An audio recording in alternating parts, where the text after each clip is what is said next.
I've been up in my grind, no, it's up for me to leave that shit alone. Roll another one, put me in my zone. I've been going through a lot, trying to leave that shit alone. I've been making songs for my own, so it's up for me to leave that shit alone. Fuck nigga, yeah.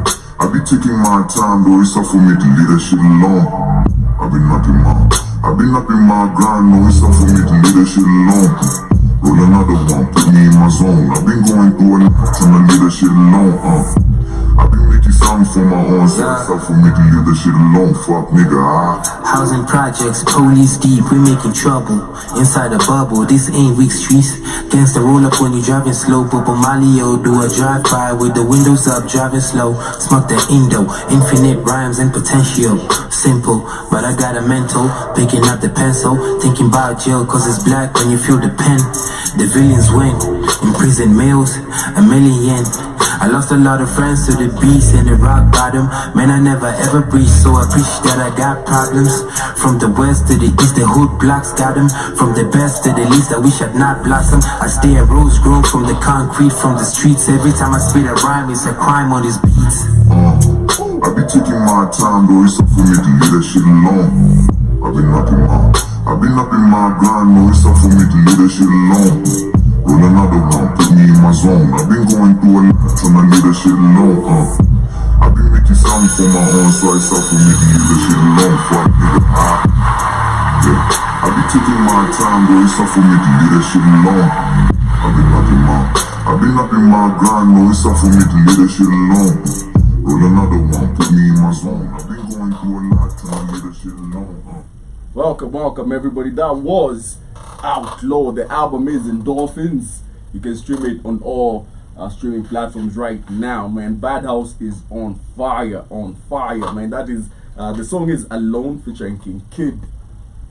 Amazing music. The first bar on that song, okay?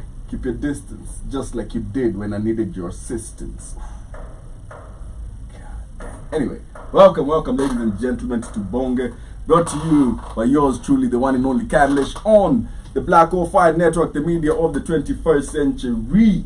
Shout out to everybody with us on TikTok, shout out to everybody with us on the network, on the radio station, on the app, everybody, man. How y'all doing? You're doing amazing. How are you doing? I am doing amazing. Okay. Man, I'm okay. I'm alive. Mm-hmm. Nothing big. Mvua Kanairo. Yeah, I thought they said we should embrace the heat wave. They are saying the same thing. Yeah. It's gonna rain, but it's gonna be warm. Okay. It's not warm. This is hot. This is fire. It's not even warm. Damn. No, I feel like it's cold. Well, Like, to it's those been of us that cold. were rained on last night, It's cold. okay, Yeah, at night it was cold. I got rained on. There was nothing warm or hot about that In weather. More wedding, it was cold. The water you slept on the floor. I did not sleep alone. You did not sleep You at got a blanket. I did not associate with your As suffering. for us who were sleeping alone, it was cold. cold.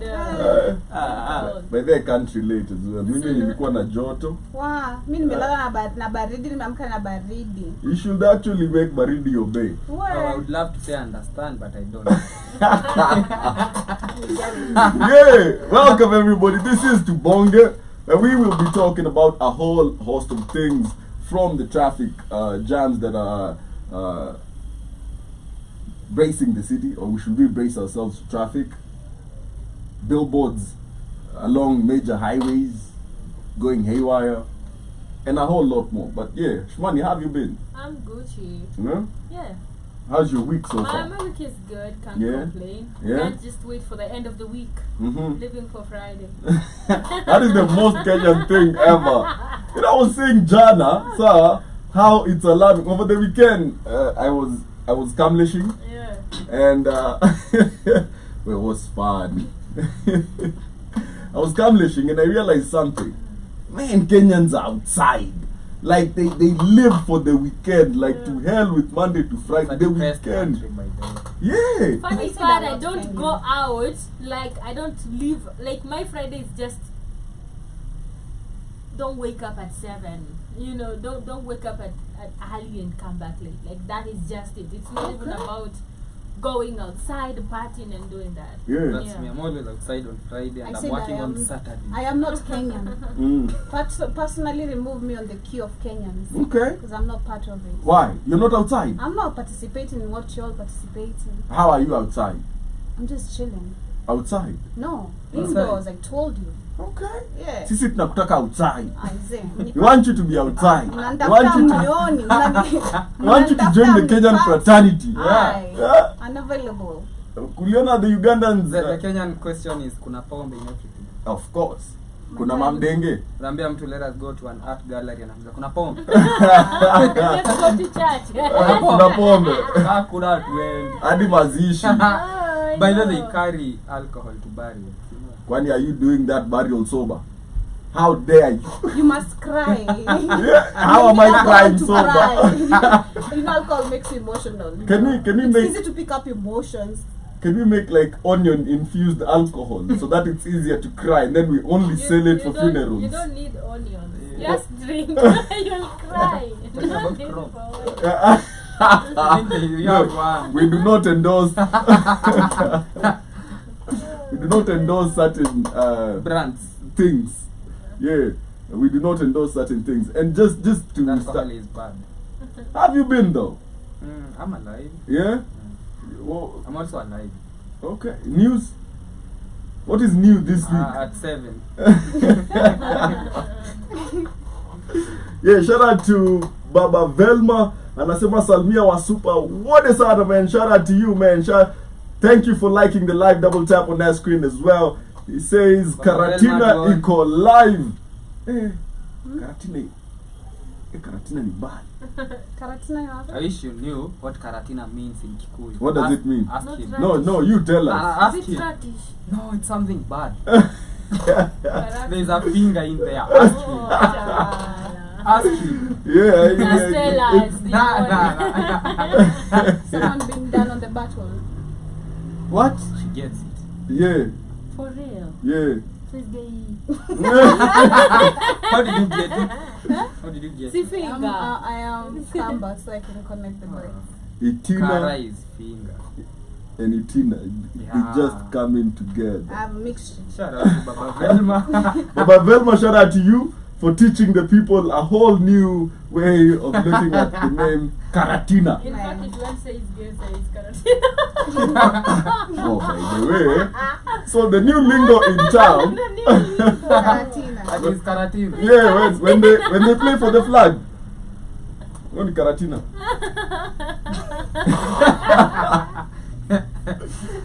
But yeah, shout out to Raila Odinga, by the way, that's where we start off. Yeah.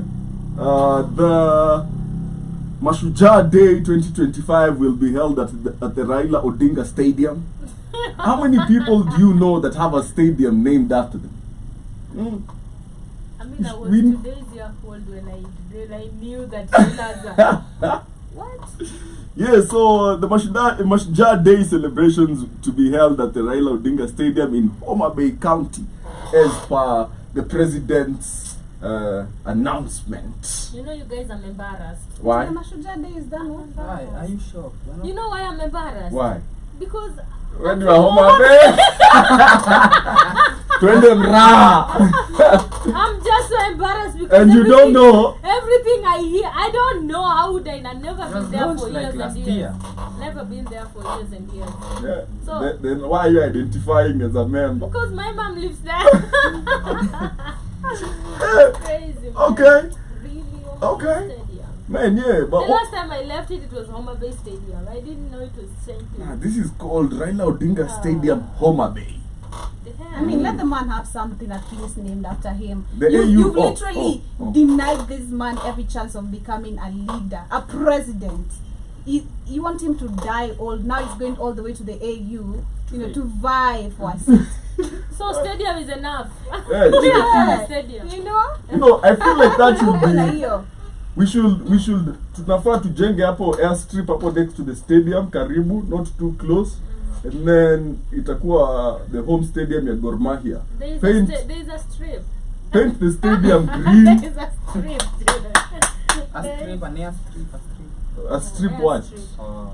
It's very important. You saw the Oh, airstrip that Uhuru built on his Northlands. Northlands. Look, I need. Where do people meet such friends? Wait, does the AU like have You like manifest. tear gas or something?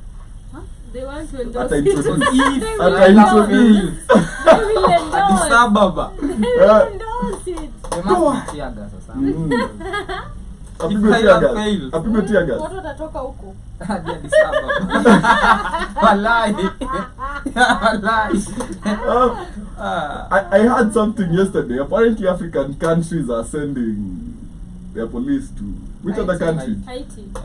We had another country send Benin. yesterday. Benin sent double the 2,000. amount that Kenya So, is sending. what do we get if we export Raila to the AU? How much? As a country. If you export. If we export Raila to a pair. Kwa AU. Check you ni wenu Wakitaka sasa. kumchukua. Ah, Shida wait, hiyo check ndo you. shida. Wanakataa Because this aje. man amepata rejection on his life. Tutawaongezea Tutaongea nao. Tutaona nyuma ya tent. Chukue Rao na Vilipoli. Sikubali baba dai akule kama amejaa. Willy Paul was just chilling. Tunawapatia Raila na Willy Paul. Hapana, Chop. embaramba. Awe mbarambamba is Embarambamba. Treasure in. huyo by the way ni national treasure. Hapana, I can't be. Ama nani nganga. Awe. How dare you? The prophet of the nation. General mzima. We can't give up nganga. Charlene Ruto basi. Alafu to land KQ Sasa wapi? natafuta husband. Eh? No. So she's looking for a Take husband. that We're back. praying. They allow you to wear The best. Nilisikia ati aliombewa hadi na pastor mkuu mwenye alishindwa na Ezekiel. Apate. Apate bwana. Ali roll kwa floor. You Wala. guys saw her. Yeah, she was rolling like Don't know. Hakuchafuka. I cannot. I Hakuchafuka cannot. extension ya Yoni uso. roho ya bwana. I cannot banter Charlene. The first corporate thing I ever did in my life, I was given by Charlene. Cheki. So So I will you never banter her. We are not bantering. look. Kwa ukweli ni pale kuna kiwanja. Tafute saluni. Kiwanja inaweza grabiwa. Shout out to Charlene. Unaweza hadi She's a eka good beacons woman. Good woman. Yeah, in real life she's a good woman. Manze. with beacons. With what? Show Huh? love. Hata mimi natafuta msichana kama Charlene Ruto. No, you need innocent people outside there. Kwani I'm not innocent, Joby. Look at me. I am the picture of She's innocence. innocent, but the veins, the blood in her veins. What? The blood in her veins. It craves power. No innocence. Your She man in a comes land. from a lineage. You know when if you and she's do you know why I say she's very good humble? people. So apparently she was working. Her dad was the deputy president. Alikuwa But anaza she- smoky. No, she was These she are was rumors. working as a PR assistant or something. Where? Karen. Like why would you work when your In dad is Karen. the president? No, why would you work? Would you work if your dad was the deputy president? Yes, in my Sindio? office. Bro, Not this your is office as an Africa. employee to someone, would you? This is Africa, bro. Checky. Like you can have anything This you is want. Your strategy, dad is Leona. the deputy president. We are from a humble family. Even my daughter check. was working when Shout I out was to the her. vice president. Dimore. My friend Dimore. These things, my friend, Yeah. okay, are planned out. Land. We are not failing. My friend, the picture we shall paint, my friend Dimore, of this nation is of a hard-working nation where even my friend Dimore, the first daughter, She didn't have to do that. It's a hustler. my friend Dimore, I repeat. Yo, Shout out man, to her. man. So love. So I was taught something the other She's day. humble. You can tell from the hair. Wow. And I thought the scalp was just chilling. You know? lakini unajua ukiwa na Charlene Ruto you She's don't not- need to build like an she's airport humble. or anything.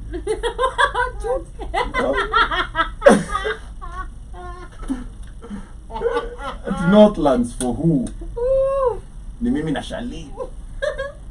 What kama you? Charlene washa touch. Chi. But anyway. Cheki kazi acha kazi ya. Nimore ufanye hapo kazi sahi. Uko sawa. Ama tapigiwa. Manze Pick check, up you the remember job. that boy. But yeah, what do you all think about the president giving the opposition leader a day to shine in the coming year? A day to shine. Of course, if Mashujaa Day is held at the Raila Odinga Stadium, Raila Odinga must be there. Now imagine him coming back as the AU chair to his own stadium with Kenya celebrating Mashujaa Day in his stadium. Isn't that his day to shine? What I think it's gonna be chaotic. Okay. Very chaotic. Go Because on. I remember the last time we had Ruto going to Kisumu. I can't remember specifically where. Mm-hmm. He was, him and the people they were there, like Waliambo, you don't belong here. You The don't funny belong. part, Joby, is Mhm. yesterday was in Homa Bay. Ruto? You see the have you seen the preacher that was praying? No.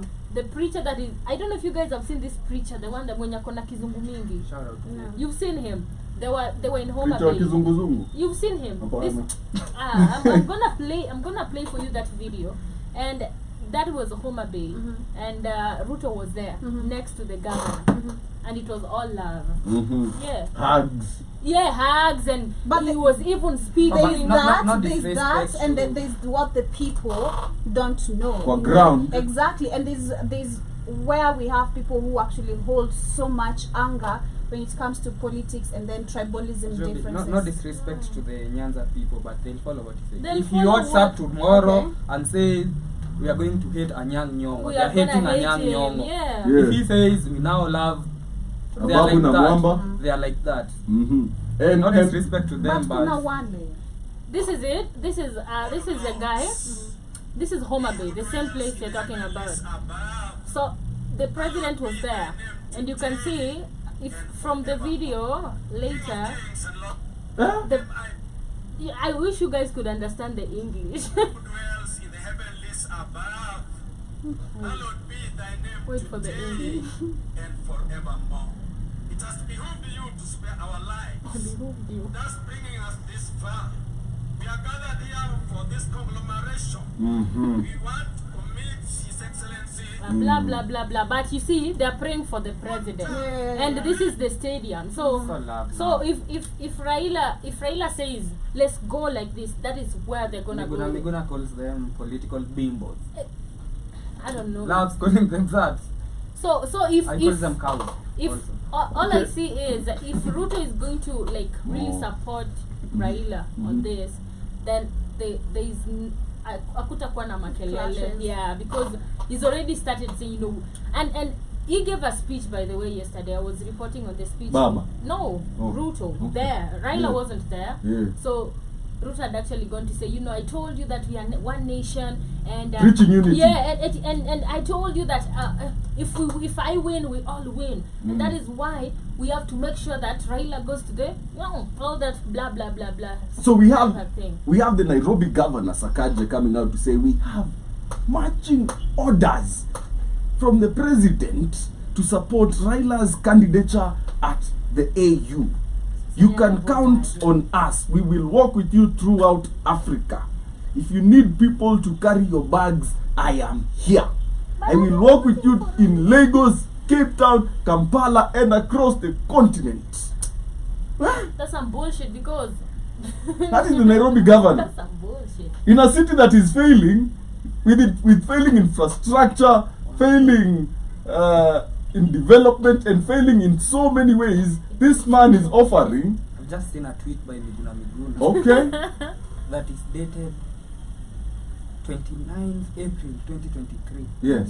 And he says, breaking, conman, he calls him Yeah, conman. of course. Yeah. Of And the course. followers cows every Yeah. day. Yes. Conman Raila Odinga has made the following demands before he calls off Mandamano. Uh-huh. He wants President Ruto to help him become the chairman of AU Okay. and appointment of 7 CS. How many does he that have was so in, far? That was like a year ago. A year ago. Mm-hmm. So this man was not mad. Do you think it's not edited? Is it edited really? I don't even trust this. One time you No, I say, don't one think it's time it's edited. edited. It's not. So You have he to go to the reminded main people tweet. yesterday and said, yes, I said it a long time ago when goats, sheep and cows were still tethered. How can I be disappointed or bitter when I see things long before they happen? So people are saying he's bitter because of the handshake, because Yeah. it's another handshake. So it's like it's something that has been on the offing for quite some time. So we also see But Sylvana's. let me ask you, Kamlesh, Yeah. before you move there, like who appoints the AU chairman? It's the president, right? It's not even the AU chairman. You know, there is the AU chairman and the AU commissions chairman. For you to become the AU chairman, you have to be a president. Mm-hmm. So But- what but- he's vying for Yeah. is the AU commission Okay. chairman. Yeah. But who actually is the president, right? I'm not sure about that. It's all the presidents. Is it the Africa. president? think yeah, I it- think I would. Don't we have have like votes? legislatures? Let's AU check. legislatures. Let's Don't- check on here. Okay. Because I'm wondering how Sakaja is saying we'll stand with you. Which vote does he have? Okay, let's find out. But as we do so, Sylvana Sosoro came out to say, I think Raila is not a bad person after all. There was a lot of noise, so we just didn't listen to him very well when he was campaigning. Why do people think he was born and structured just for position? Let him go for the AU job. He can be president of presidents just like he's going to be. Well, I think again one thing like that lady is not understanding. Raila is a paid opposition. It's just not an opposition because that is the position he wants to be. This is actually a job, a role that is being given. The same way with Julius Malema, you know, and so many oppositions in many African countries. And right now again, and I think I was telling you the reason why I feel like he's being backed by the president is because this is not a presidential seat he's vying for, and the main job for him was to actually create distraction in the country every time we have elections. But right now they're going to fully support him because They're exporting. it is all a game. You know, it is just all a game, and we the citizens are the ones to understand how the game is being played. Because I'm also surprised how is it that was in 2020 when 2023 Last year, April. and then this guy had already came back in the country. So how is it that he's able to predict such? I mean, So apparently, how? I want to understand how. Because how did he know? It's not even prediction. I think that he always has Information. Exactly. Inside the inside track. Exactly. so that was a demand for him to end the strike. So apparently, the chairperson of the AU right now is Mohamed Ould Ghazouani. That is the of the AU. Yeah. Of the AUC, that is the African Union Commission. Yeah. His name is, what is his name? Musa Faki. Musa Yeah. Faki. Yeah, so for the AU chairperson, he's elected by president. Yeah. Kenya was actually, not for the AU, Chair- the one that you yeah. have to be a president. Ruto was actually vying last year. I don't know Oh. if you guys knew that, but he pulled out during the last hours of he wanted to be the AU chairperson because before this, Mohamed Ghazouani took power. So for the AUC, he's elected by the AU legislature. AU apparently has like a parliament. Yeah. Okay. So they're the one that are going to elect Raila if he's going to be. So they have like a parliament or something. The But that legislature. parliament consists of also the presidents. Oh, I'm not sure Yeah. about that. Okay. But again, the bigger question is even if, because it's gonna be amazing us having a member Not of beneficial to us. exactly. It's not exactly. That's why I was heading. It is not beneficial to any of the African countries. Nations, yeah. Even if we see it is for the first time East Africa having a AU chairman vying for the seat or taking the seat, it's still not gonna make a difference. It's still the same system, put up the same way, and it's not gonna favor Africans. He has been the head of infrastructure for the AU since 2018. Yeah, he's What new been- infrastructure have we seen courtesy of Exactly. That is Raila. Yeah, he yeah. has been the head of infrastructure since 2018 for the AU.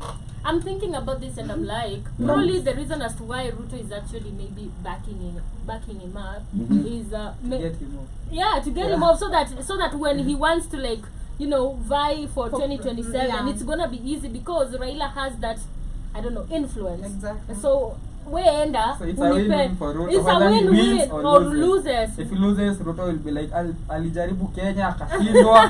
Hajaribu. Huyu mganga alijaribu Because- Afrika Ukweli akashindwa. babake alimwachia Yeah. Because when I don't want to really talk much on other opposition leaders, but when you look at the influence of Raila in opposition and what he actually does for the opposition is a very strong candidate, Sure. So when you take him off the chart, it becomes easier left for with you. the man- Exactly, you're left with change. No, but change. check, that is not fair. That man was just chilling. Alonso, who might not vote for himself. Or Alonso might, Martha Karua. That is what I was about to ask. Alonso might vote for Assuming, Ruto. watermelon. Assuming we actually do successfully campaign for Raila to become the AU chair. I Right? don't think we have Who's a say the- even in who- this. I wonder what percent we are voting for. We don't have a say. I think they have a strategy on how they can get him. That's why they were in Uganda the other day. See, Hardy because they want cows. to Museveni. That's one vote. Museveni has a lot of And then he votes. has influence. You know he's in power for how long? Ninyi watoto mtulieni waonyeshe. Let me show you how this game is But it's done. gonna be good for the books if Raila wins, for his like he was the AU chap. You know, for him, Yeah. good for like his legacy and Yeah. everything. The bio. Man, the The boy bio. has tried. Please just let him be. Why would you? No, but question is, if we do successfully export Raila, who takes over as the leader of the opposition? Adam Duale. No, you know they've Babu endorsed. Owino. Nah, he's No, they've not yet. endorsed. Not yet. Not yet. Not Why? yet. Not yet. Almost, but not yet. Actually, not almost. Heading there. Maybe not yet, even soon. Sifuna. Nah, you know they've endorsed Karua and No. and no, I was reading this. Karua is also claiming, she's claiming because she was she was supposed to be the deputy president of Kenya. Okay. So she's in the rightful Yeah. Kairoa's neighbors never even and voted for her. and they're also they're also talking about Kalonzo Musyoka. They had a No. meeting. They had, this is the ODM. I'm talking about the ODM party. Kalonzo is still in ODM. Wiper. I don't know Wiper. Wiper. Wiper is not I'm in talking ODM. about Azimio. So they actually talked. Azimio exists Yeah. Yes. as an idea. As an idea. Azimio exists. So they were talking to Kalonzo and they even gave him conditions for us to endorse you as the next running mate. You are- Running mate to who? I personally endorse one. So they gave him conditions, and these were the conditions that you let Baba call the shots. All right, for us, like let him lead the protest. So I'm thinking, so if you're the leader and you're replacing him, why should he still be leading? Then you're just not a leader. You're just somebody who has been placed there as a replacement by this somebody who is calling the bigger shots. So yeah, they're talking of currently they're talking about Kalonzo. They're talking about I've seen Martha Karua is also on the chart. I've seen his brother. What is his name? The elder brother. Oburu. No. This thing is not inherited by lineage. I hope not. Oburu doesn't even have the linguistic prowess to wow the country into. But there was one that the wife was endorsing. What is his name? Yeah, she The wife also already has a has candidate an, in but, mind. no, but you know the wife and Oburu were endorsing the one for the Nyanza region, like. But that is the one who's going to be the opposition leader. I mean, it's obvious. But it's not Nyanza region. You're talking about. Nyanza is the official capital. You're talking of about opposition. Western. Really? It's Yeah. true. You're talking about Mount Kenya. Why you guys? Mount Kenya has Mount never Kenya. been in opposition. Jubilee was in opposition When? last year. No. Ah, it was in power. Jubilee was power. Listen, as what is Kenya The Kwanza? president. What is Kenya Kwanza? Who was our previous president? Si Uhuru. Yeah, that Then is the mountain. Jubilee joined. And Mount Kenya left Jubilee for UDA. We all know that. That No, is why there's majority been of struggles. majority We of can't say majority that of there's been elected struggles majority of of power in Mount Kenya. majority of not majority, all the governors in Mount Kenya from But UDA. there's been, all the there's MPs. been, I but can't name why one. is it that they've been struggle in power They all in the went to Mount UDA. Kenya regions? They all went to UDA. Well, let me put it this way. Nyanza is the headquarter of opposition. Let me put it Ayol. this. That's true. Let Though. me put it this way. You might cannot be. say Yeah. that Mount Kenya in the previous regime was in the opposition, No, it was Yeah. it was the opposition, no, it was the government. and it still is. Right now it's still the government because UDA is major There is a in part Mount of Kenya. Mount Kenya, y'all. Rigiji. However much Rigiji. mnasema, however What much unajua mnasema. Rigiji? Hakuna. Name me one Toto. governor from Jubilee. I don't know. There is Literally. one. Hakuna! I don't know, but So, there's been power. Zero. The wife is endorsing John Ban. Yeah, Who is John that? Badi. Who's that? Badi. Who's John Buddy? I think he's Google. Why is he a baddie though? He's very famous, by the way, in politics. But why would we have a baddie for a president? John Mbadi. His name is Mbadi, not Badi. Spell it. John Mbadi. M-B A-D-I. A-D-I. Yeah. Karibu niandike It's not a Buddy. He's a B-A-D-D-I-E. baddie. Oh, John the John the Baddie. Double D-I-E. Man. That would be nice though, having a baddie for president. The baddest. But not a John. So Maybe a Joanne. is Joanne Buddy. Who is he? So Joanne Buddy is per Wikipedia. Check it. John, not Joanne. It's John Mbadi. Oh, I said Joanne. Yeah. Check. It's John. We have prophesied. No. Limbore effect. So John Mbadi Ngongo. Yeah. Ngongo is a Kenyan politician. As per Wikipedia, he belongs to the ODM movement and was elected to represent the Gwasi constituency in the National Assembly. Where is Gwasi? It's Gwasi. Gwasi. Yeah. Where you is guys it? are, oh my god, okay. So it's like Mbita, Gwasi, Mfangano, it's an island. Where? See in Luo, in Nyanza. Oh, iko kwa Victoria. Why is he a big deal? Like when is he famous? I don't know. He's been working closely with Raila. Probably it was part of one of the leaders of ODM. Probably. Okay. He knew Junet, So, but for this baddie, It's Mbadi. but Imagine this. Okay, let me check. Paddy. Karibu yeye ndio socialite wa Nyanza. shout out to him. Yeah, He apart is the one that is endorsing. as per his career, he's been very vocal and instrumental in parliament. And in September 2012, Mbadi was appointed the assistant minister in the office of the prime minister, a position he held until 2013 general elections. Mbadi is now Suba constituency member of parliament after he was elected in the March 4, 2013 elections. Mbadi also serves as the minority leader in the National Assembly. Yeah. This was in the That's early. Yeah, he's held a couple of positions. He's moved with Raila all through. Yeah. CORD, Jubilee, and yeah, he's been all over with and the fact that he served.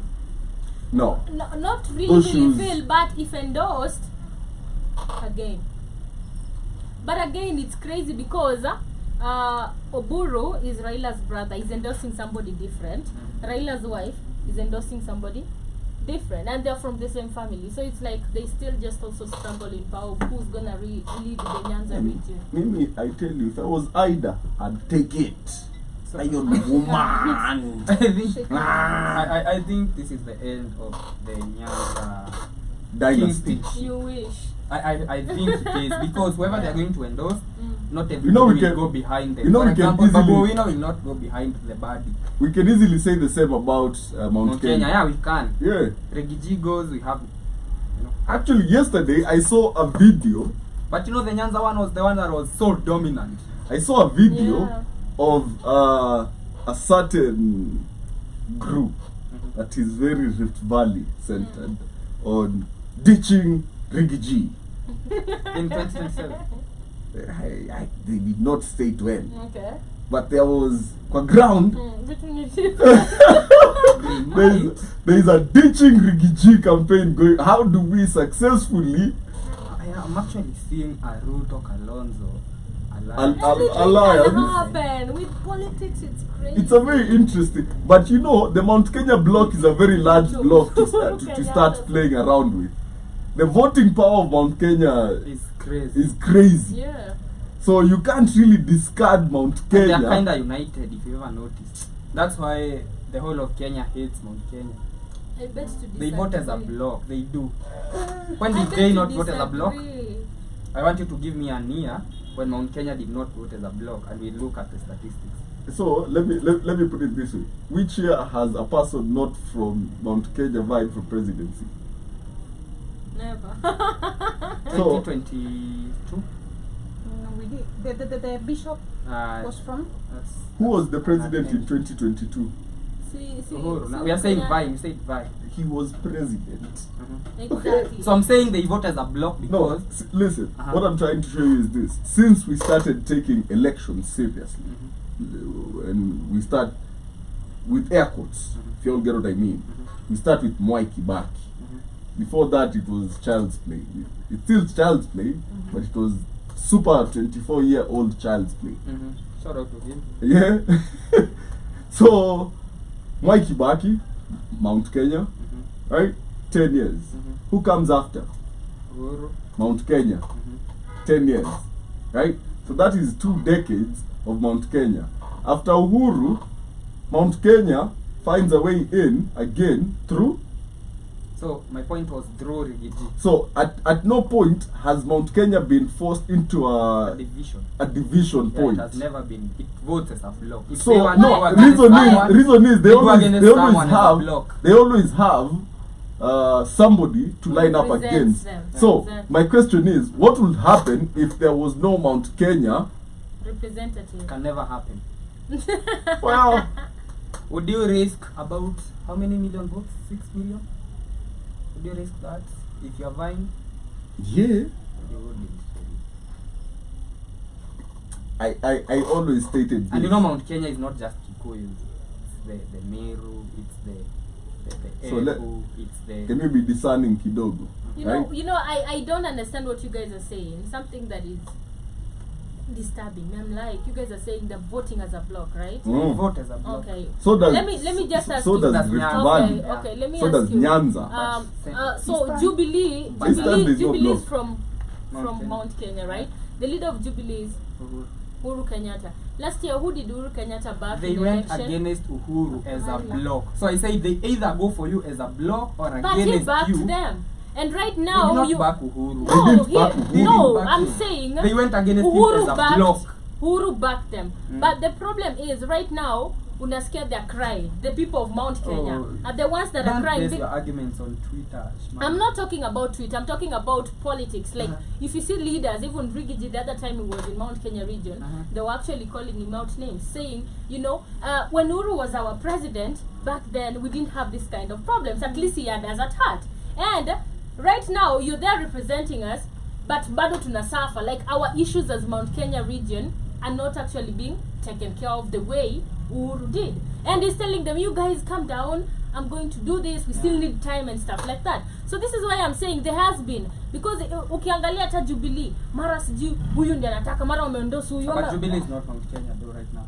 It is unpopular. So let me tell you this as someone who grew up in Mount Kenya Okay. and who's from there. Yeah. You see, when the time for election nears, they are going to meet, those old men are going to meet somewhere, I don't Yeah. know do what, and they are going to decide who they are going to support. Yeah. And whoever they decide to support is what they are going to support. The same with Rift Valley. Yeah. Those The same with old, Nyanza. yeah, the same with Nyanza, Eastern, not really, but Kenya votes as block. But you see, this is the problem, because I do believe, Kamlesh. looking Yeah. at this Village issue, men do not looking really at this unite in issue, anything. No. what you don't The only thing that they unite him is lack of water. by the way, this is not a good thing, because if we don't unite, we're not supposed to be uniting with tribes. So So that's it's a what I good was thing. about to explain. Yeah, So- it's not a good thing. No, You listen. see, never been a we are good making, thing. we are making it look like But we are saying the voting reality. through tribes So- is so- a good No, thing. it's not. It's not. But it's the reality. you understand It's why? happening. We want to move. But do you it understand why like my this, though. area of the neighborhood does not follow that? Do you understand why? See, and- So, so let me explain something. If you really understood that region, you'd understand how we have zero culture. Like, What do you mean? nah, I've listen. never You seen have like zero Kamba initiation ceremony. There are none. They I've have. never heard of They There are that. none. No, there are none. Never seen Western. No, literally, there. No, You don't in have- Kao, you circumcise a child before akue at a nursery. I'm not cynic culture. No, it's actually lack of. Culture. So They don't have a uniting Before factor. Akue there is start- no uniting factor. So So now I get it. we are so Kao people are so, I can say, metropolitan Yeah. to a point where And that is because we started interacting with the outside world Exactly. way before y'all in here. Yeah. And that's why Kambas are Your all grandpa was over. going to Mombasa on foot. Masa. And still walking to Nairobi pipeline. Yeah. To lay the pipe. Masa, who was Line. like, Pipe, lakini imejaa how do you walk madao. from Machakos to Coast, bro? Yo, listen, it's pretty easy. I can show you. I know the route. But yeah, so there is no cultural uniting factor in my neck of the woods. You find that half the population is Muslim and even lack Kao names. Like Utapata said, it was Juma Muhammad. Yeah, and it's Sir. Kamba. But it's Like Kama, Mohammed through and Akil on through. the other voice. You get? Nah, listen. Mad Man, thing. I can take you Chakwetu, sawa, and I take you to a place called Little inaitwa Swahili Ndogo. Yeah. And it's a bunch of cows that literally speak coastal Swahili. But with the tenor. No, like literally, ni mabuibui, like it's all Yeah. Muslims. Yeah. Fully, like you will never know, sir, Yeah. that these are cows. And look at Job. And this is the weird thing. Yeah. Hadi ni wa light skin ile mbaya, like unaweza But the cows fikiria. are light skin though. No, like this is light skin, Okay, you can like think that. uko like Waswahili I wenyewe. mean, have you seen the Mbaya. sun in Cameroon? You have to be light skinned, man. check it tunakuelewa that you But- can but- blend but in that- stima that- ikipotea. But does it mean that now because they are distributed worldwide or like everywhere, that is why they don't have like No, So it's not the there's no uniting distribution. factor. So because from they are everywhere. no, that is not even the problem. There is no culture Being everywhere is to because hold they us walk. together. Yeah, That's why why you we- guys have a culture like Because there's we nothing to started celebrate the in erosion Kenya. of our culture started in the 1600s. Yours started with white people in 18 something. Okay, ours was we were trading with Portuguese Vasco da Gama. Masako was out there. Okay, Yeah. that's when our culture started eroding. Like we were us, the people they call So Waswahili. ukiwa na- You know, ukiwa you na know that mkapa doesn't kwa kampeni exist. yako usivalide. Ati? Hata kusaidia. nani huyo? Ukiwa na mkamba, for example, if you are in a political party and then there is one kamba that is supporting you, don't So put your efforts what in happens is him. it's divided into regions. So Makueni does not support the same people as Machakos. Yeah. Okay, there is literally division between the two. Like these factions are not united. It's factions. Yeah. That's why you see when it's the voting whatever. Yeah. And at They- what point they did you see- become like so good in African science? Hizi ni propaganda. si ndio? We are so good in African science. African You know science that. is amazing in our area. So listen. So that's why you see them during elections. Atenda Makueni, akatie watu wa Makueni differently na wa Machakos. Karua na Kalonzo is from the same place. No, Karua is from Mount Kenya. Oh. You know, that's why. And then kuna Kitui. Now Yeah. those are the Wakambas. And The your African scientists. Oh. look, you know how far Kitui Oh, I is. know. Even the traders How many hours? from here. 2 hours. No, bro, From Nairobi. No. bro. It's not My 2 brother hours. used to study in Kitui. It's about 3.5. Yeah, shout out to Dero. It's about 3.5, and that's because nowadays kuna good roads. Shout out to Alfred. Yeah. He did. Probably because it was like 2.5, 2 hours. It was actually 3.5. So even people can do 2 because there's roads. Before it was even like 5 hours. Oh. Yeah, and now you haven't even gotten to Mwingi. Yeah. Okay, that's a whole other case. Mwingi borders, I think, Kadonzweni? Ethiopia. Why? Yeah, Mwingi is way up. Mwingi and uko, like from Mwingi you can go to literally direct to Northeastern. Yeah, Kadonzweni is in Mayakos. Ni hapa tu, by the way. Kadonzweni is not that. Actually, Kadonzweni kuna hills and rivers. Yeah, Macha is beautiful. Macha is very and if you've ever been to Kitui during the rainy season, man, you'd love it a lot. Lol. A lot. There's actually in Kitui there's a bamboo forest. But you probably don't know that. Yeah. But bamboo forest grows in dry places. No. Bro. Really? Oh yeah, I can take. Because we had a bamboo tree where like it was like a small farm but a bamboo. It's actually high altitude type of plant. Kwani zile ziko zinamea aje basi? Hizo ni za kwenu. Anything is possible. Sikusoma makweni. Did you know in Ukambani, in Kitui, there is a hill where you can change sexes? Yes, anything is There's possible. even a mountain that water goes upward. I saw that. That is road. Machakos. A road. Yeah. Kwa barabara tu. Anything is possible in Kitui. Like you put a car in neutral, it goes upward. What is that? African science. Yeah. Proper African science. But as we move on Yeah. from the politique Yeah. to Tubonge. Yes. I Let's had get a- to Tubonge. Uh-huh. No. You heard that? It's so dry. Just say the joke. Maybe Dry jokes and tutagenyuzia. Do. Ring the bell, come let me. It What was, is it about was to a make? joke about hills, but we're gonna laugh because it's hilarious. Dry. You're done. So we come to this lady. Not like that. So Ishman is done. babe, Bye. so Bye. this lady is perpetuating a certain stereotype. So this man says, I'm a 22-year-old in Nakuru and in campus. I also do a night shift at a certain huge club in Nakuru owned by a certain lady who's 37 years in age. I'm actually the one who went there and begged for a job to cater for my needs, but recently she's become too attached. Her man works in Mombasa, so he's rarely home. So the lady, the owner of the bar. Yeah. Okay.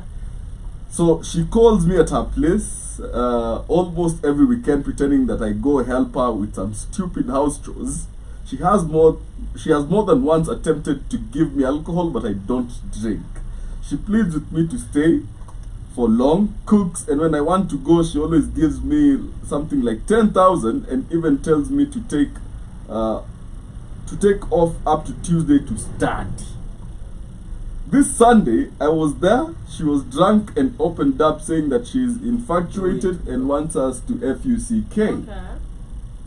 What? So what is he asking? Do it before you do What Do is he it. asking? The thing is, I don't actually know what this woman sees in me. I'm not that good with women, rather the introverted one. I've never even with a woman so nilifunguka tu kumwambia. You've never even with a woman. He's a virgin. Even suggested to introduce her to my friends who are experienced in that sector, but she became furious. Told me to get out and come back when I've made up my mind. Yeah, you just lost your job. I honestly don't know what to do juu akona kamshahara na wewe unipe unihelp sana. What do I do? Dimori, What is that? you are a young man. What is that? 22. Yeah? Mang'aa na kupea ball natoroka. Ilikuwa aje hiyo ngoma? Mimi mang'aa. Mimi naangana kupiga mimba na nakutoka. Yeah, but Dimori, you as a young man, what can you advise this 22-year-old? Hmm? Go to the bar. Jew. Get your paper. Somebody was telling me. Hustle, bro. Life is hard. Hapa kuna kuhustle. It's just one step. There's no hustling Huh? for him. Well, it's hustling. It's just very naked hustle. Yeah. You know. But yeah, you say hustle. Hustle, grind. Dedicate 3 years for the grind. Umekataa Like shortcut. 3 years for the grind. No. Huyo ndo that anakuanga grind. attached. Sasa ukishajaribu kumpa hivi ataanza kukucontrol. And then akigundua wewe ni mdogo, there's a way they control their psychological nature. Uh-huh. I don't know how it works. Like I'll go this cry mamaza these mamas have a way of controlling now the Kucheza na mind akili of yako. the young one, yeah, and then Mhm. they give you money, and then right now they'll start saying you can't have this, you can't have a girlfriend, they start claiming you, getting psychotic. Mweke Like this still one is wire. a crazy one. Eti umweke still wire. Yeye ndiye anapika bro. Si ndiye anampikia. Grind. Unapikianga wasichana? She's the mumama. Unapikia mumama? Labda akibai range. Hakuna. Hata akinunua nini mumama pika. Mumama order take out. What do you mean unapikia mumama? Ni mumama, you shouldn't even be in the kitchen. The enemy is poverty, bro. Hmm? The enemy is what? Poverty. So the John. problem is this boy. Yeah. Is a Do you know the last virgin. person who did that was in prison? Who did what? Was it that Who slept with that? No, who refused please that gay person from the Bible? What was his name? You keep saying this gay person. I don't know Joseph about or this. Jacob? He was gay. How do you refuse? Oh. Why are you This gay? is And why did gay. he have like a coat of many colors? Damn y'all. Usi ndo lipato tunaongelelea. No, his dad made him a coat. Ama? A colorful. I mean, I don't That's know. And why the did people Bible. love him in prison? Who did this? What was his name? Yeah, don't know. it's the Jacob. Yeah. That was the last person who refused and he went to prison. And you know the funny thing is, he actually went to Egypt and rose in power. And then invited his brothers over.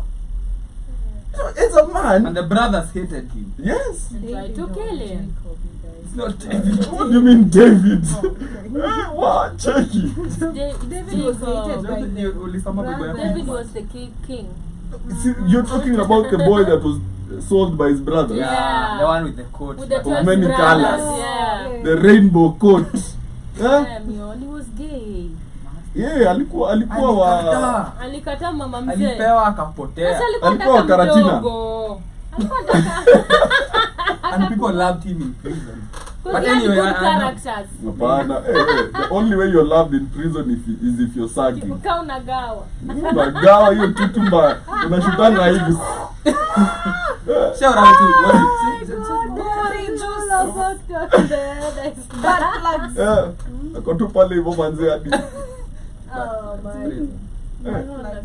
Anashinanga hivi.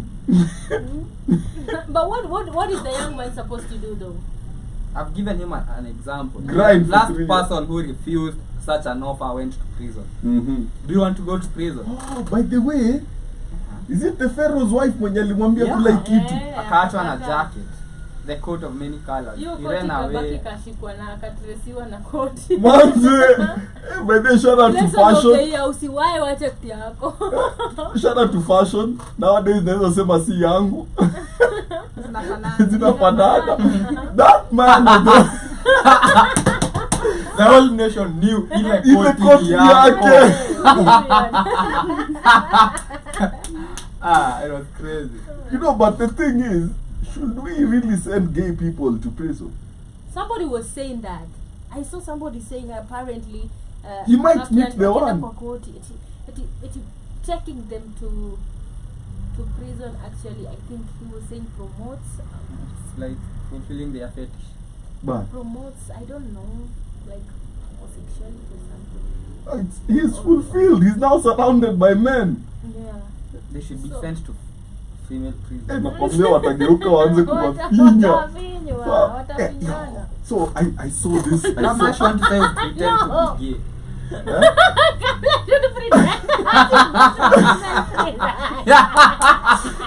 And then you pretend to be gay and then the rules change ukiwa custody.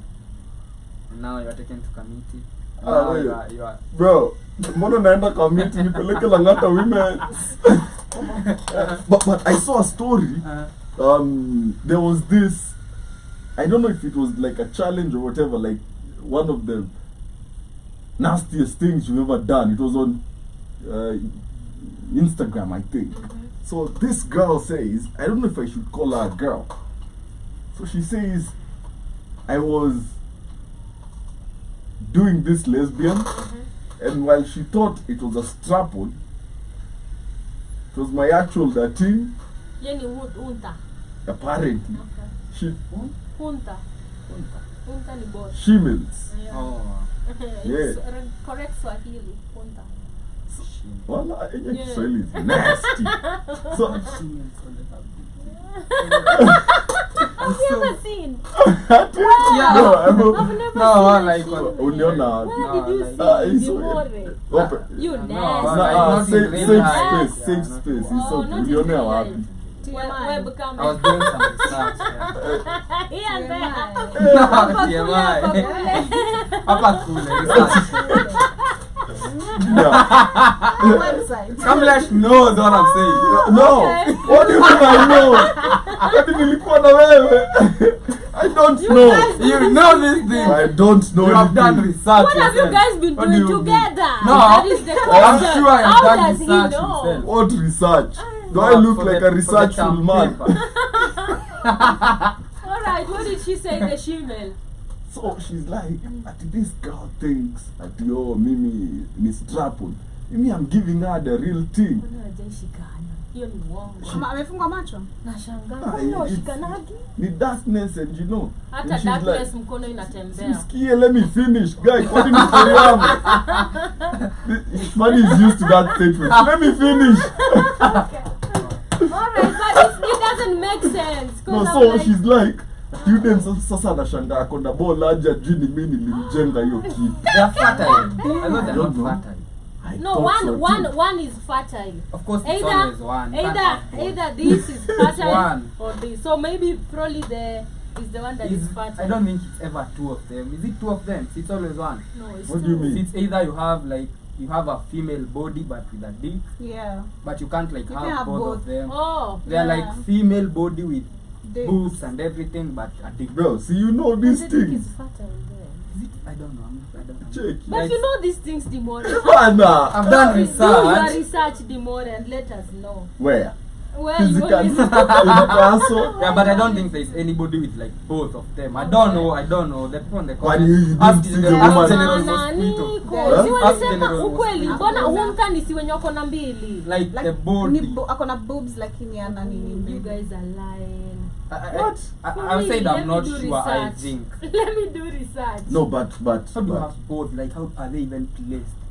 didn't you read the story of the woman with 2 vaginas and 2 wombs? Where? You didn't read about that. No. She got pregnant at 2 different times. She got pregnant while pregnant. So apparently she has 2 sets of vagina. Mm. Okay, like unaweza ingilia hapa juu na hapa chini. That sounds like Italiano. But it is alarming that you know Italians. Money been out here. It is alarming that you know Italian. So she has your upstairs and your downstairs, not like that, but like that, and also and their full reproductive systems. Like anaweza nyesha with this one this time, na ingine iko radafisa, you know. They don't have. So she got pregnant while pregnant. So the happy Is that a mzungu? yes, it was. So apparently. Are we talking about animals? Oh, cheeky. Apparently. Females are trans women with male genitalia and female secondary characteristics, including breasts. So it's never both. She has breasts, like you can never tell she has a dick. Bro, Kwanza the- how do you know these things? Research, Like the way this Research. starts. Research. No, the way he said Kavi and I know. I'm like, Jake Imore, Mizuka fiti. mliona wapi? Let me show you. Huh? Jake Mizuka fiti. Okay. Angalia hairstylist wa Cardi. Anakwaga. look. Hairstylist wa Cardi B. Hey, yo, bro.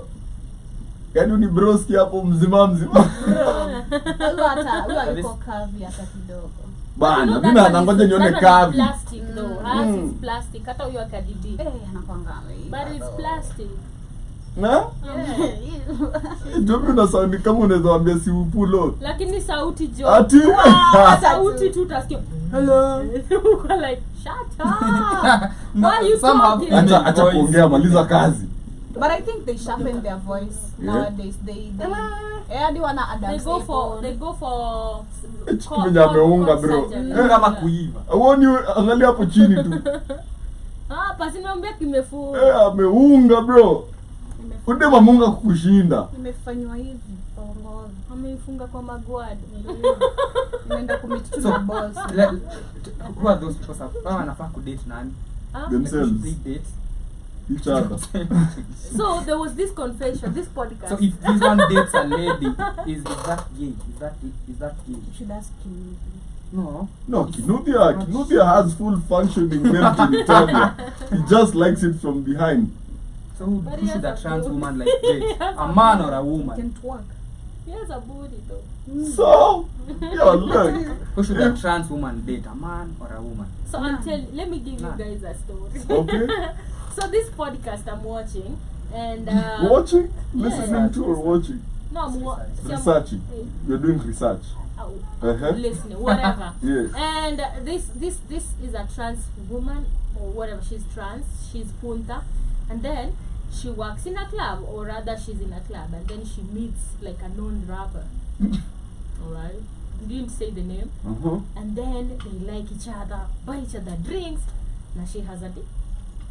I think I know the story. Then umse akambeba.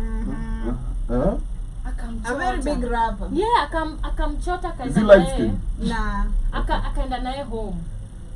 So ameanza ku, and then Married the guy to- realizes that What would you she has. Penile. Yeah. Imagine he just went. They went ahead. So it was weird, Like the like damage is already done. like I was seeing her as a woman. I'm like, what? Wait, so what did he? So You know alikuwa that. naulizwa like how has it been for you? I think like I don't know if it was a testimony or something. I don't remember, but that is what happened. And he said like it was weird at first. I mean, after all that, he I think didn't I don't know if realize. it's the same video, but this is what she said. He likes it from behind. Get receiving Yeah. or giving? Receiving. I don't think it's because this one was saying I knew she was a woman. Nikimbeba. Sasa Some of the kufika damage is already home, done. nikifika home napata kona Galia huko. akusema jina. Oh. Mi nakumbuka yeye ilisemwa. Yeah. Okay, shout out to Carol. So She that is what says, happened, and he said, "Let's go." shout out to Carol. Hi, Carol. Carol is in the building. She says they are called intersex. You are born like that, biologically referred to as hermaphrodite. So Carol, my Yeah. question is, who should they date? Men or women? I'm still there. Shout out to Joe as well. And Baba Velma Pia is still Some in are the women, building. So that's men. Kamila, who should they date? Shout out to Nikki Fred, who has been with us from the beginning. Shout out to you. Who should they date? Other people like them or rappers apparently. No, rapper. They like Yo, that shit. but I saw there was a clip. I actually didn't see it. I was Imagine, being what do you told. do if you kuchota alafu pate? Let me ask you guys. Yeah? What would you do? Hey, check. Answer. Na uko ready What do you mean Ulisha umeamka. umesimamisha. Kwani siwezi ilalisha. Lakini Kwanza nikisha realize it is dead. Engine is gone. How do you stay hard when looking at another hard member? She's a woman. What do you mean, woman? Women don't have those sort of But tools. men don't have titties too. Hey, check people are it. standing looking sexy. And then the face is for a woman. pretty. Check it. Go confuse somebody else. You just say it. Now listen, I will it. I am not for the sewer system. There is also this rapper that was being asked, went viral. Like, how do you see her? Do you see her as a? Like, look at her as a woman. Have you? You know the rapper? Who's watched? No. series ya Childish Gambino, Atlanta. Yeah. When that scene in jail, this man is talking to his girlfriend, his ex. Yeah. Then they're like, they bust his bubble. If she's your ex-girlfriend, why are we in the same cell? You should be with the women. Yeah. But now the worst part about that is he's done all the foreplay. Exactly, I'm telling you. That's you're the worst there. part. Then he's done all the foreplay. Now it's getting down to Maybe business. she's even sucking. Man. Of course she has. Yeah. Kwani foreplay ilikuwa ni- Exactly. But cheki ndio nilikuwa nashangaa, what do you mean maybe? In that instance, She's done it all. And then Then you it's were like a soki this and you were soki. like, mine is not this big. So, Hey! what's your behavior after now? You cheki, Not you like go this. repent to a Catholic priest and hope he doesn't take advantage of you as Just well. fly out of the country. Fly to Benin or something. Join the 2,000 troops being sent to Haiti. Go with them. And die. genocide yourself. Yeah, he's not coming back He's from not this. coming back. Hey, you cannot. How do you tell people? At your church, You made out for 30 minutes. with a man, Man. with a man, And bro, he's even hard. because of you. This is too much prison culture for my liking. Okay, Yeah. man, that That's is trauma. so bad. And then you're famous. So if this gets out, it's a whole story. Yeah. And now the worst part is if you're probably light skinned, now you're like, God damn. You know, there was like, there's a very famous Canadian rapper who a few days ago on Telegram there were Speculation. speculations. Yeah. Is it true? I don't know. Mm-hmm. But- Speculations about.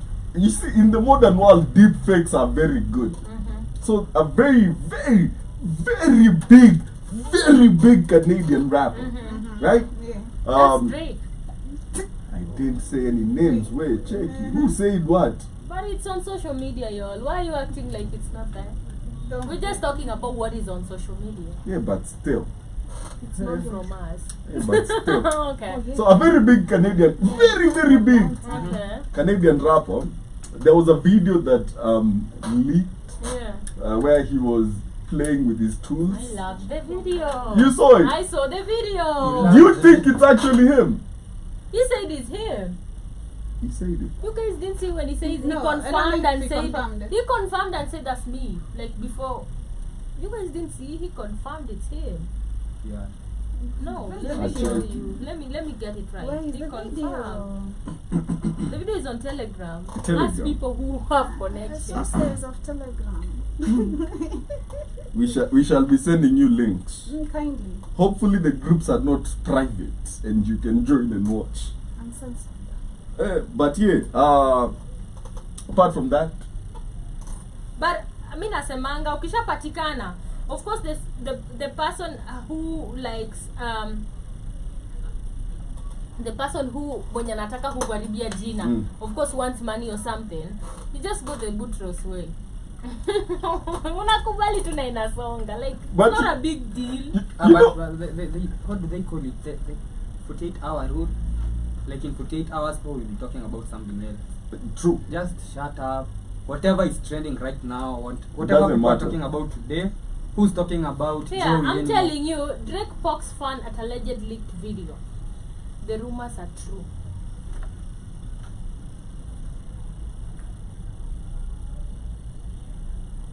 We'll have to see it. Unataka I told kuona? you, he confirmed at 97. He said that. We'll The have to Fox, see it. the leaked video. Hey, I'd take responsibility too. And people proud. say, you know, he has a. Yeah, they say that the member is membering. So, Champagne. Shout out to the member. Dimore, why do you look uncomfortable? I know. I Champagne don't like party. conversation about members. Oh, yeah, but he So, confirmed. in a response I'll send the to link. man got the tea, I'll send. mtumia hadi Dimore. Doesn't to me how Acha nikusaidie. Ati audio. Ikuwe ringtone. Just wow, Dimon. So in regards to the predatory female boss, Mr. Barracks anasema unaitisha advice ya nini brother? Na unajua kenitadi. You know what you're supposed to. You know, like I've never understood these men that play innocent.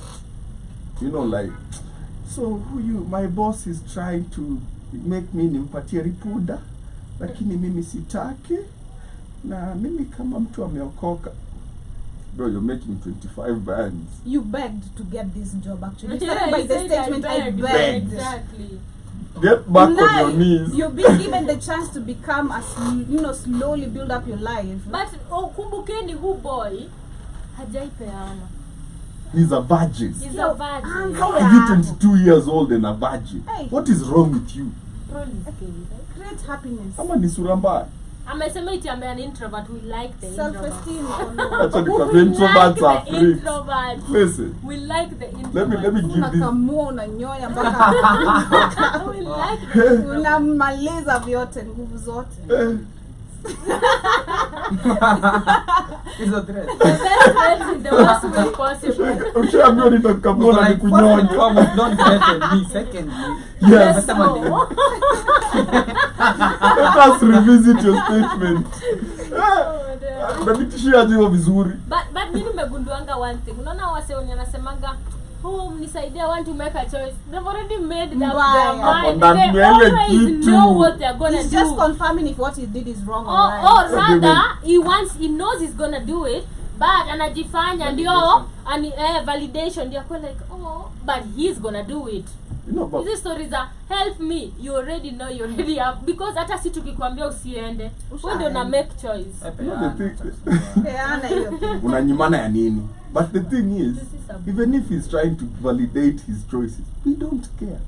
Okay, this is what you should know. We will talk about it, but we don't really I care. yani kwa hii know. panel yote, there is no like who's the bigger person here. I mean the bigger person is the woman and she wants to bust it open. No, in this panel. What is outside? What is a sketching anataka? Okay, we are talking about this part. Look, This panel this we are panel is of babies. realists. Okay? It's made up of realists. What do you mean ati wewe utafanya nini? Anajua Kenya Mimi ningekuwa nanyambisha ile kitu already. What do you mean a 22-year-old you? Fall in love by force. What do you mean fall in love? Fall in love where? Na hii Look pesa at that cast. ukitaka By kujua force. mtu anatudanganya eti na hii pesa nahitaji. Ukichukua 10K. 10K. Watu si Wait, wajinga. you know Na how? utanyandu sasa umepewa tu 10K. Sasa imagine ukinyandu. Na si once Kabao amekuwa kipewa. kabate. Mia. Hadi gari. Hadi gari. Unasema Kuta hoteli Vincent atapewa Moya. klabu. Ama anaitwa nani? Vitu tunafanya huko free ya. Vitu tuna imagine. When was the last time ulipata 10K ya bure? Dimori. Unatoa Exactly. Nani Kwa ako hapo mzazi. kupea? No, listen. This is my official application for a mama. Mwambie akupe namba. Wanakuru. Hao watu wanafaa waandikage namba hapa chini ndio tu. Kama wataga kusaidia namba yake tumwache. Mwadvise, achane na wewe. Mkataze. Acha wavulana wadogo. Tuko hapa. We are here for her and her needs. I saw another guy who was saying that the mom hooks up with all. So His it's a friends. guy who was saying the mom hooks up with all his friends, and then somebody was asking him, "Can we be friends? Like it's hard on you. Let's be friends." It can be hard on So her. that but I told you there is this guy mamake amebaia best yake hadi supermarket. Na wanaishi store moja. You know, remember that store next to Makasi. Hiyo store before ufike kwa Makarau pale hivyo. See, there's like a nice estate somewhere, not Nyayo. Si Nyayo naijua. Hiyo Karibu na kwenye kulilipuka. exactly. Yeah. Hapo hivyo, so there's this woman, she's ni mama. So beste ya mtoto ako na son, very old, like probably maybe 28 or 25, and he has a best friend, and the mom is actually Leonie. Bosi angekuwa ameomoka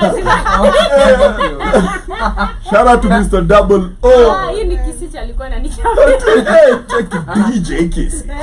So umade kwa hiyo Chanibadera store, ni kwa hiyo store amefungulia huyu boy super ile minimart. Hiyo minimart iko hapo. Si hiyo esto. Najua hiyo story.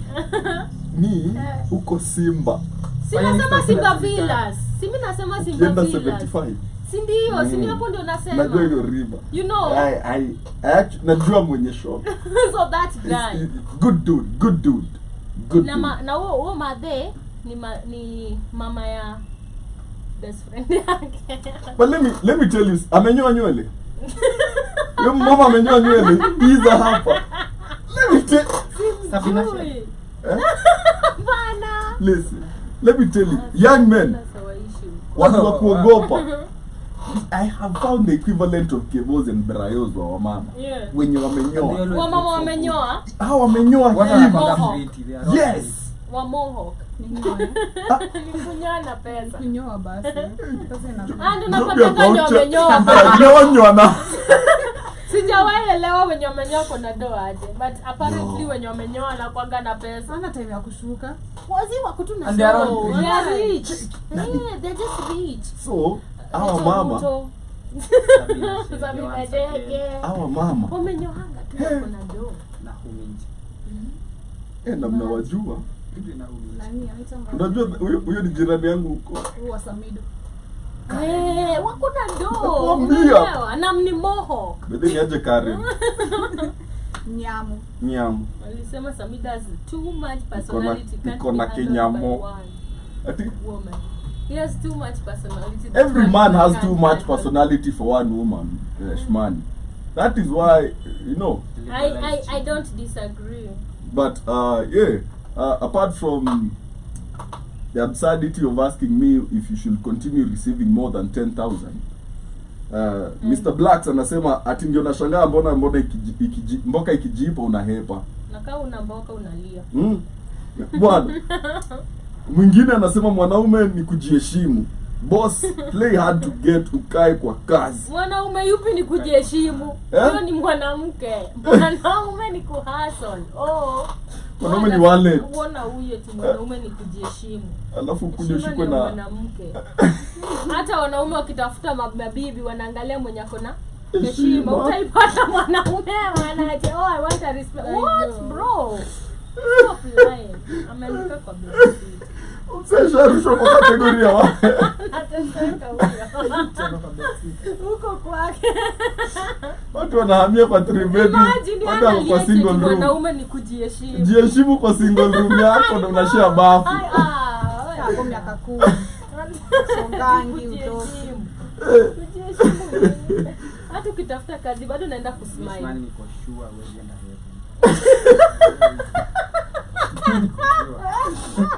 We are sure. It's just your not karma, my brother. Yeah, but malipo ni hapa. Queen anasema she'll think the guy thinks too highly of himself and eventually leave him. Sijui, how do you read FIR? Najua hii kizungu kama uwezani nayo type na lugha ya mama. Hiyo ni delulu. Whatever I think alikuwa anasema fire but hakuandika e. Okay. So and eventually fire him and won't want to hear from him again. So brother peana hiyo kitu. Hey, and Mikey says jibu ako nayo. Anataka nini ingine? Si afike mali one time. You know, Mr. SM anasema introduce me ASAP. Tumeni namba. Mimi niko na rada and Mr. J Media anasema you are just stupid. You are supposed to be jailed. I'm asking this question. Hata mtu anasemaga eti hii panel si ni wabaya. Wanaonaga kweli jibu. So Maharaj, I didn't know Indians were in this conversation. Maharaj uses the DINYA word. Huyo mama, hiyo kitu hadi itoe moshi. He says DINYA. Huyo mama. Kutu isha swai kutisha tena.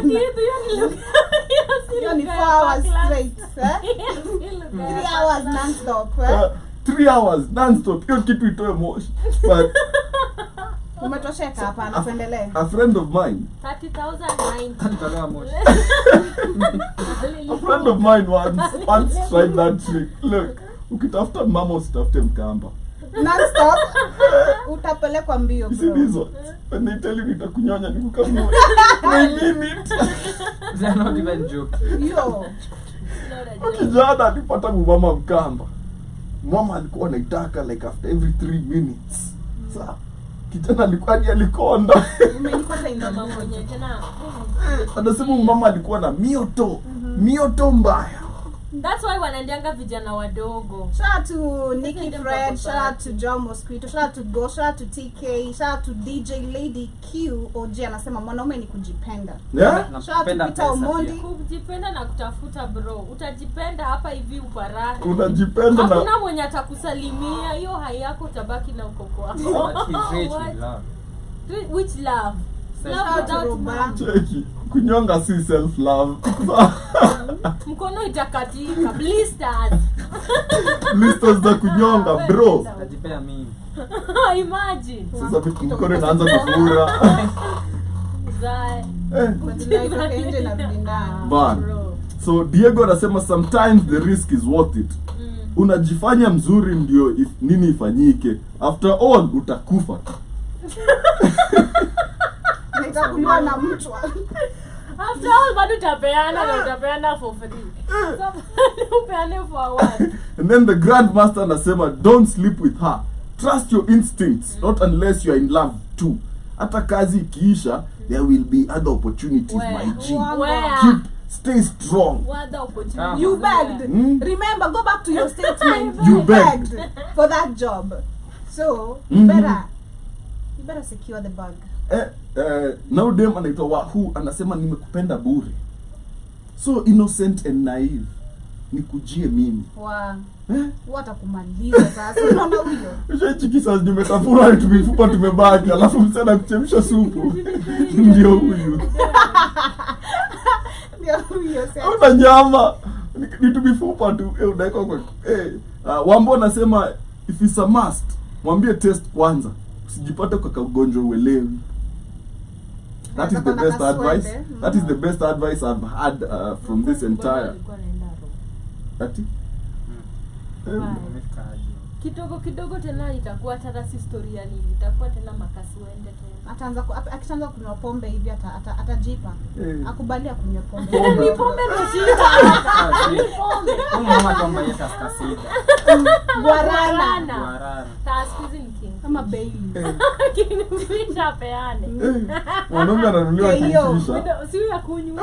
Kingfisha. Hata kunywa na wewe tuna advice nini mtu akunywa. Hata ni shida ni pombe. Shida ni ya kunywa. Akipewa hivi. Hata uliza swali. Fatma Kate anasema FUCK her, but use protection and don't sleep over. Wakubalingi nale na watahanga masaa za basi. Atarudi tena. Ni nani alikuwa kuna mtu alinichopia story. Ni Dimore. Akulala hadi. He was telling us that story. Which one? You know I've been through a lot. What is one of your friends? Which one is that? Dimore's friend. Dimore has this friend. Yeah? And Dimore's friend went to see this lady. And this lady had a boyfriend. And they used to live in a bed sitter. That was me, not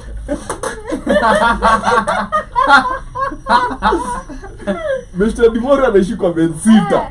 Sawa. the window is Na kitanda iko hapo tu kwa dirisha. You get? And the window can't be closed. So Dimore hakulala. He was just there just the whole night. Anangoja tu asikie ni 5 AM tu akakana na mafisi. Masaa za basi. Kumati ya kwanza. But the window anaweza fungua kupige bar. Toka kwangu. Na uko ndani. Unakula na unalala. Mwingine aliruka kwa balcony mtu wangu. South Beach. Ndede. Bwana. Ulionaga wewe mwenye nyumba aliingia katika na ndede. Ameangi hivi kwa balcony. Ya bedroom. I saw a story. Uchi. I saw a story where this Muslim man was married. Nani mjana? Haga iko hapo nje imeandikwa kama alcohol. Yali. Alisema itachoma. Now let me die with this. Camera. Tani rudia niwe. Sipigwi.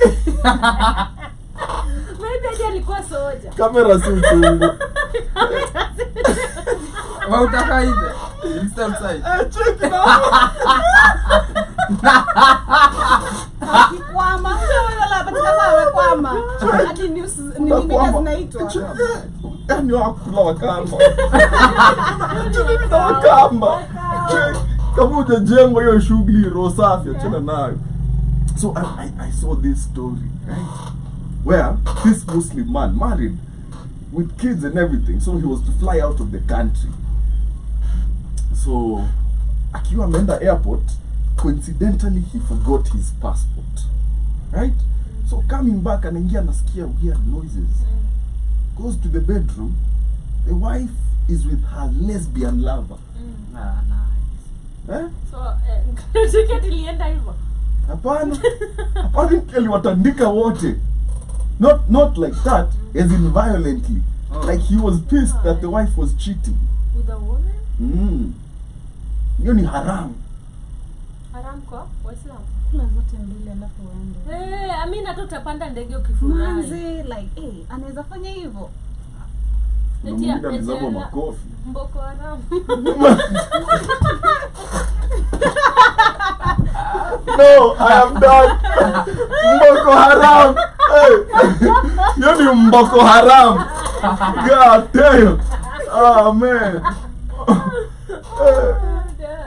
Shout out to Kubwa la Maadui. Shout out to Viking, Lexo, and everybody else that is with us, manze hii Mboko Haram episode. So this man ended up apparently hadi bibi yake alipelekwa hospitali, nursing injuries za Mboko yenye si haram. You know, it is so disappointing when you meet people that are so lost in religion they can never see an opportunity.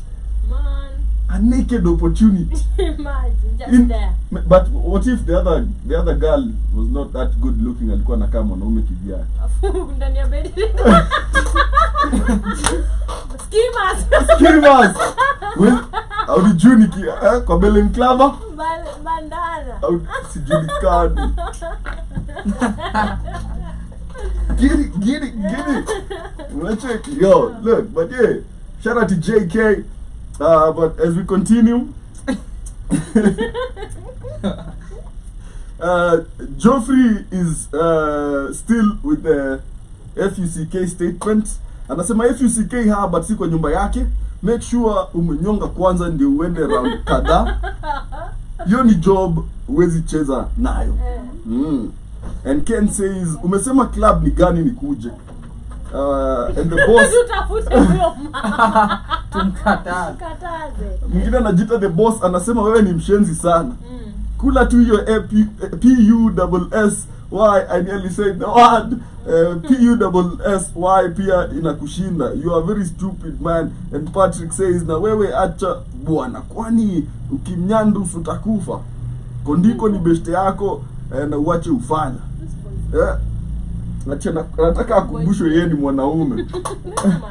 Yeah, but this man is failing the clan. He should not be invited to the next men's conference. He's not my friend.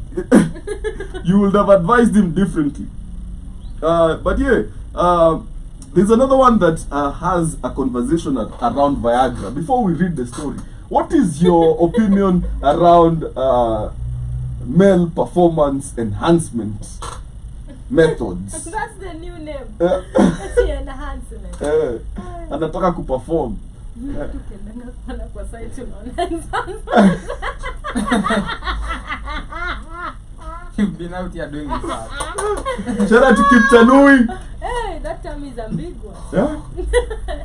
Male enhancement. I know. But yeah, what is your opinion, Shmadi? Would you let your boyfriend enhance No. his capabilities? Or No. what would you tell young men that are out here subscribing to the blue pill? First and foremost, I don't know them, and I thank God because I've always had a good taste.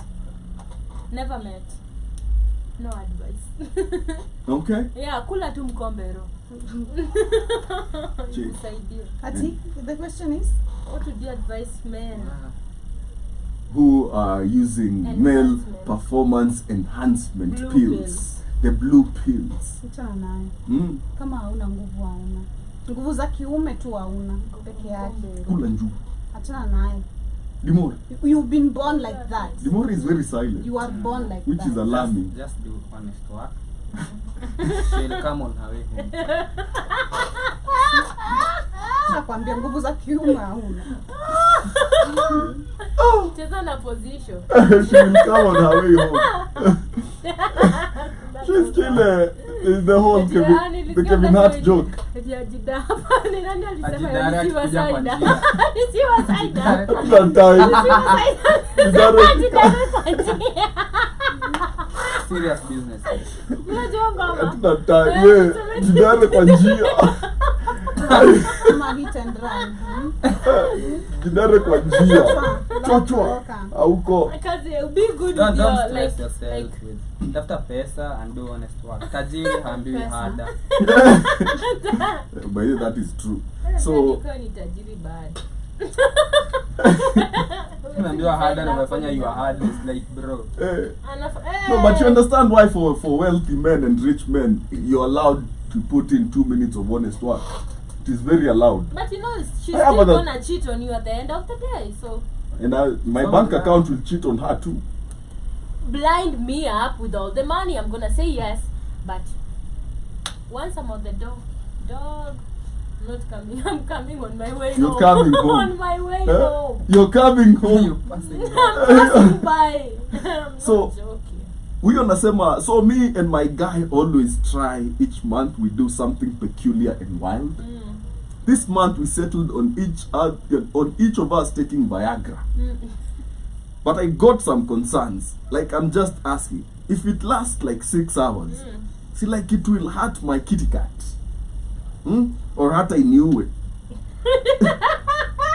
Ama nikuwe na blisters kwa kitty cat the next morning. I did professional Inaonekana- Ningu cheki. Udem ni nguvu tu ndio inaongezeka. Size ni ile.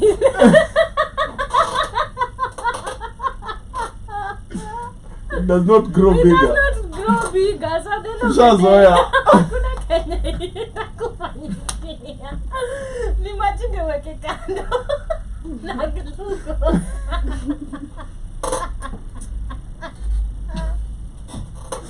Si poa. Imagine a glucose. So anasema I need professional advice from health workers ama people like us or people who have experienced it, waniambie kama kuna any danger I'll be facing. So what do you think? Udem yuko sincere. It's of Angesema course tu dangerous. boys wake ako na shida waonge. like of all the peculiar things. Hii ni you aibu just wezi. settled Hii ni aibu wezi. on blue pill. So umwambie tu kweli haiwezi tufanye hivi. Acheni kujifanya under peculiar. You're just not satisfied. Probably. Acheze na kona. Bend it like bacon. No, but they're going to try the blue pills. So they've already decided to try. Kitu ya kwanza that is alarming for me is Peculiar. see ingekuwa like the guy so not trying. Unajua women can already handle, if she can already handle him, what if she now She can enhances handle him herself? with no power. No power. So imagine. Sasa ana increase power. Eh. In my opinion is if she's going to do it, maybe ameze like a quarter pill, kate kadogo, achuni. See, ni same. Energy is much. I can't give my. Shmani is actually on track kuikamua hadi ikauke. I mean, niliona mtu ameandika is it Vincent Mboya? Ule mwenye kwa majina anaitwa nani? Vincent. Vincent Mboya aliandika I don't give my energy and you don't return. After Udem amesema mimi si baby wako. Akabloko dem. You guys Wow. didn't see? The Alisema I trend when I want to, by the way. Can't- By that time, by this time nafaa mjue I trend when I want. Udem, by the way, what he did is that he went for, I think, for gaming. Yeah. And then saw this woman with a camera. Then see wakaongea because also he has a camera, he's a content creator. Then they took pictures and videos. So he went and posted on his Instagram with my baby, the love of my life. Kiki. Yeah, for Kiki, right? Then now people looked for this woman. You know, Kenyans, they'll always get that person. There's one person who knows everybody. T. Yeah, so this woman came out to say, you know, I'm not your baby. I don't know why you would say that. So she went and texted him on Instagram, on his page. And the guy's like, uko na utoto. Telling the woman, you're being petty. And, God, I mean, jibu na Kiswahili. no, in English. Oh. You're being petty and stuff like that. Akamwambia, I give the same energy I want in return. And I get like the same energy I give, I expect that in like for me I felt like it was forceful. Yeah. Because that is very forceful. Like, that what statement you itself mean? is, look, I gave you dating energy, give me the same. we don't know each other, so what energy do you mean? You know, it didn't make sense. On top. to me. Death energy. Kalia juu. But how what is, Cheza na the, gear shift. what is the extent of trending? You just take everybody's woman. The richest YouTuber. In He's the Kenya. richest. He claims. He says he's the richest Kenyan YouTuber. One of the ways of Bezos looking for. To me, he looks like the blue pill type. He does look like. Yeah. I didn't know is the same as Tumbili. They're different. I didn't know. I thought they were the same people. No, Tumbili is actually very professional. I really thought they were Tumbili si yule tulimchangia gari. Kuna professional. Mchanga. Hakuna gari ya Wakenya zi. Ni yetu walisema hii gari ni ya Kenya. Si ndio tulibali. Yo, simkujie. Tuendelee kuchanga. That is what he said. Cheki, mbona umekaa na gari yangu sana? Alisema tuendelee kuchanga, amechukua na Haya purchase. so tuendelee kuchanga, yeye anatuwekea tu gari yetu wa Kenya. Man. So shout out to Lady Pizza. That's her her name, anajiita Lady Pizza. Anasema ati mjaribu hata si uchungu. Utamu ndio itaisha after 6 hours. Huh? But after 6 hours, my sister, you reap what you sow. A small thing. You enjoy it. Go for it if you like peculiar. Teacher anasema peculiar and wild, huh? Ask yourself why not many people try it, because it isn't normal. Anyway, expect peculiar and wild experiences. Who said these people don't try it? That's the problem. Because hizi vitu zinaenda kwa show.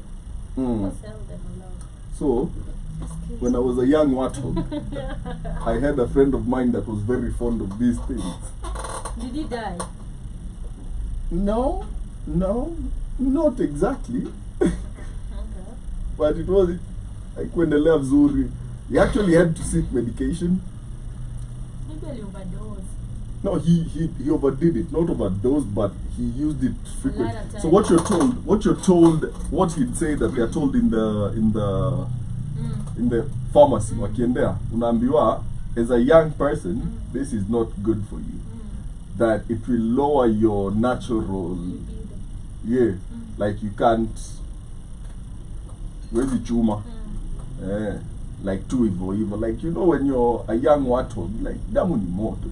You're 22 years old, working on a club, kuna mama ako 37, akona damu pia moto.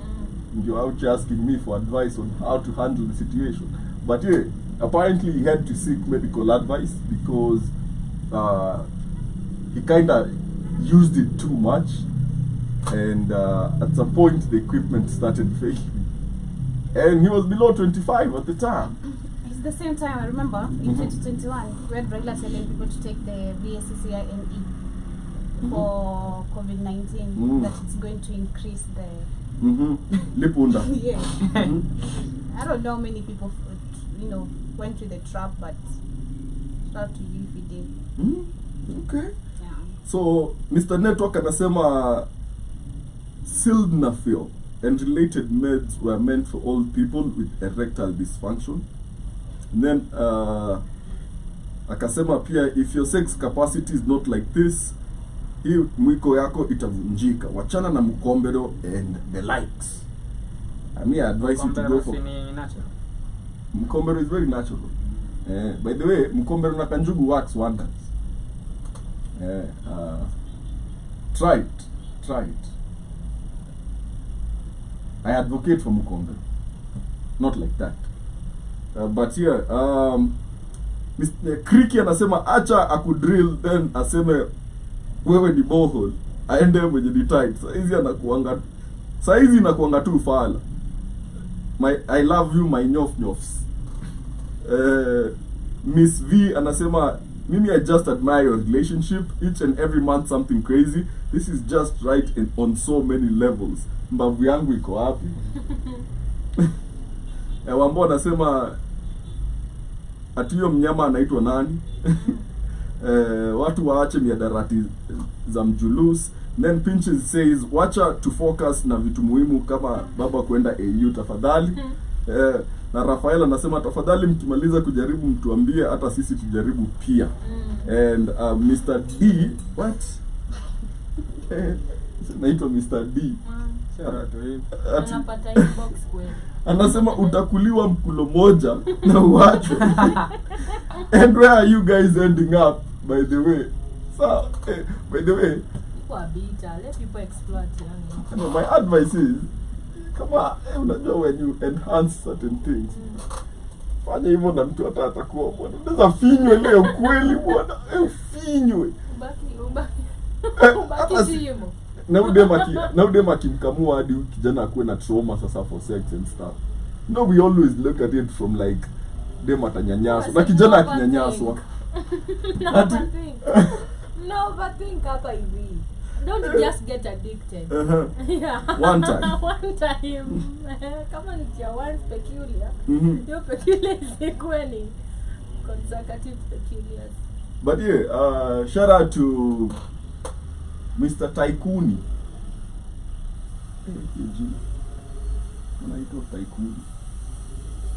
Shout out to you. Shout out to Victor Vic. Shout out to Manuel for liking the live, man. Shout out to you. But as we move on,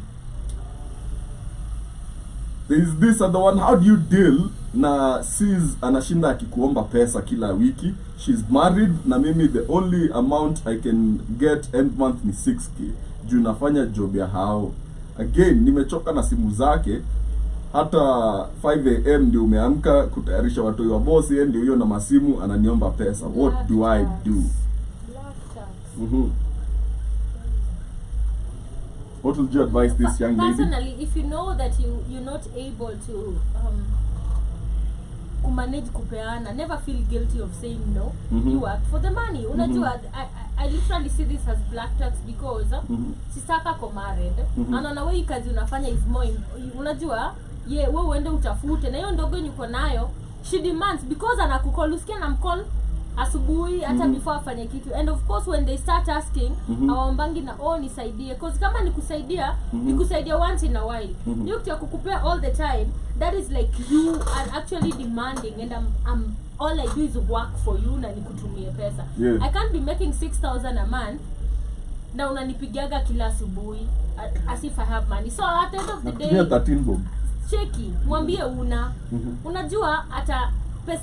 Mimi nasemaga ukiniambia huna, probably kitambo nilikuwa naweza feel vibaya, but nitasema tu ni sawa ana. But nowadays when you start working and get your own money, you're like, man, yenyewe una ya ukweli, unajua sina. So mtu akikwambia hana ya ukweli. So don't allow yourself to work ndio mtu akuja kukamue, instead in the name of a family, in the name of wewe ni sister yangu, wewe ni mama. Na umeolewa. Wewe na umeolewa. And kama umeolewa, si uko na bwana, na kama bwana wako afanyi kazi, si wewe ndio ujifanyie kazi, hata wewe ndio uoshe mtu manguo. You know what? Unasema nini? Aoshe mtu manguo.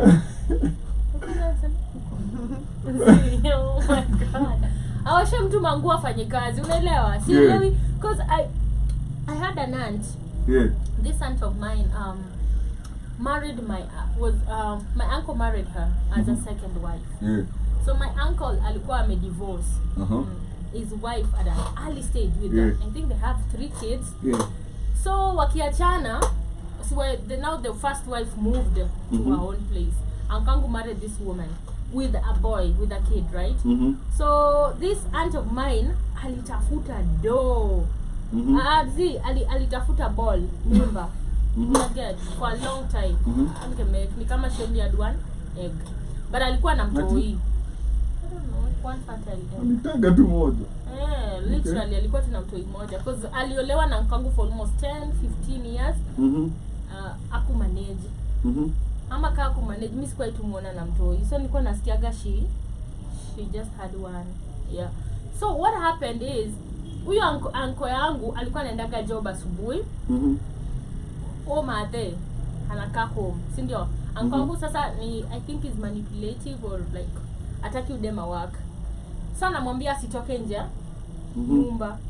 Na naenda kufanya kazi anarudi probably at first wakiona alikuwa anarudi lunch time kwenda kucheck like you know if you're first married anatoka kama toki but with time now he started coming back in the evening so Made I just feel like she was so dumb because hakufanya job yote yeye alikuwa anakaga home so imagine bwanaka anaenda kutafuta au ni wale wa kukuitisha hadi pesa ya ya chumvi unajua cause literally ana pesa wewe ndio unaleta kila kitu kwa nyumba so I'm like bwanaka kitoka na umo venye imejaa unajua si unaweza uza hata mandazi kwa store atajua aje atajua aje hata kitoka saa 2 ukande udistribute kwa maduka how will he know and then akikuja nyumbani umekaa tu he doesn't know that you got your bag alikaa 15 years later my uncle got back with this first wife now he has a boy grown of course Uncle alimsomesha and stuff like that anafaa ingie college and stuff like that so it's just boy aji babake amegrow kujua Uncle ndio babake budake sasa ameachwa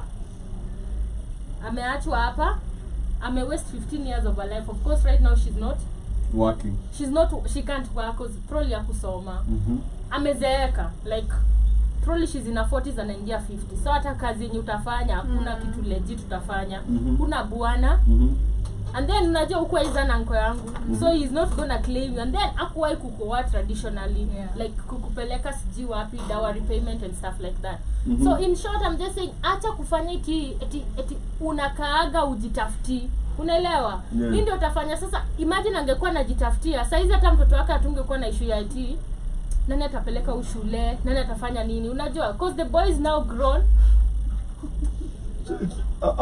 nimejiangalia TikTok bana niko na makeup the boy is now grown he needs to like get his things right and now he can't unajua because your mom was stupidly sitting at home how do you just waste 15 years yawe kukaa kwa nyumba because somebody married you and is like sit at home and you sit you know the same unapata ude mwingine ako hapa hivi anakunyonya pesa kama sister yake instead of yeye kwenda kutafuta ganji maybe bwanaka anamwambia usifanye kazi na sasa sister yake ndio kila siku eti nitumie na anakula na bwanake like it's just laziness don't accept to have family members wenye wanakudrain kama una hata kama watakasirika ataacha kukuomba by the way atakuomba sikia kwanza sikia pili hata notice sikia tatu ukianza kumwambia una utana atapata solution kwa mwingine so don't accept black tax don't accept luxury you don't work for your money and people take it okay we had discussed black tax extensively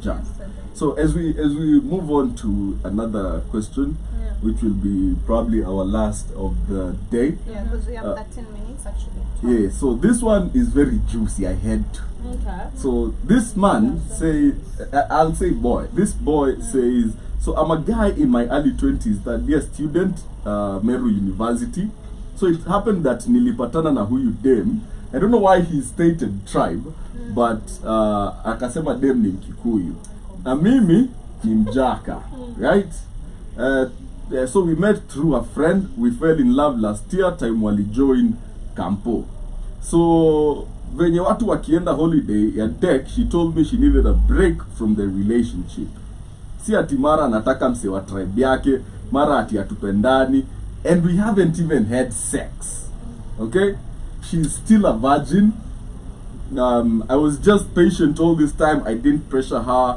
on the sex so of late amekuwa tu akinilenga which hurts because I loved her so much I loved her she doesn't call me often like kitambo and pay attention so it's like namforce na kila kitu I have talked to her several times the bado haja change so I have decided to be silent do I have had enough in this relationship nimelia like 5 times but just because of this girl kai men cry uliona ule mnyakasa ulimuona ule mwana alikuwa analia like she doesn't care I will never love again Caro what a kid that man I will never love again like she doesn't care am I doing the right thing or ni mimi najiumiza I have never been happy just because of loving someone too much and not being appreciated. Shbani, what would you tell What this has he young done to man? this girl? Loved her. No investments, no nothing.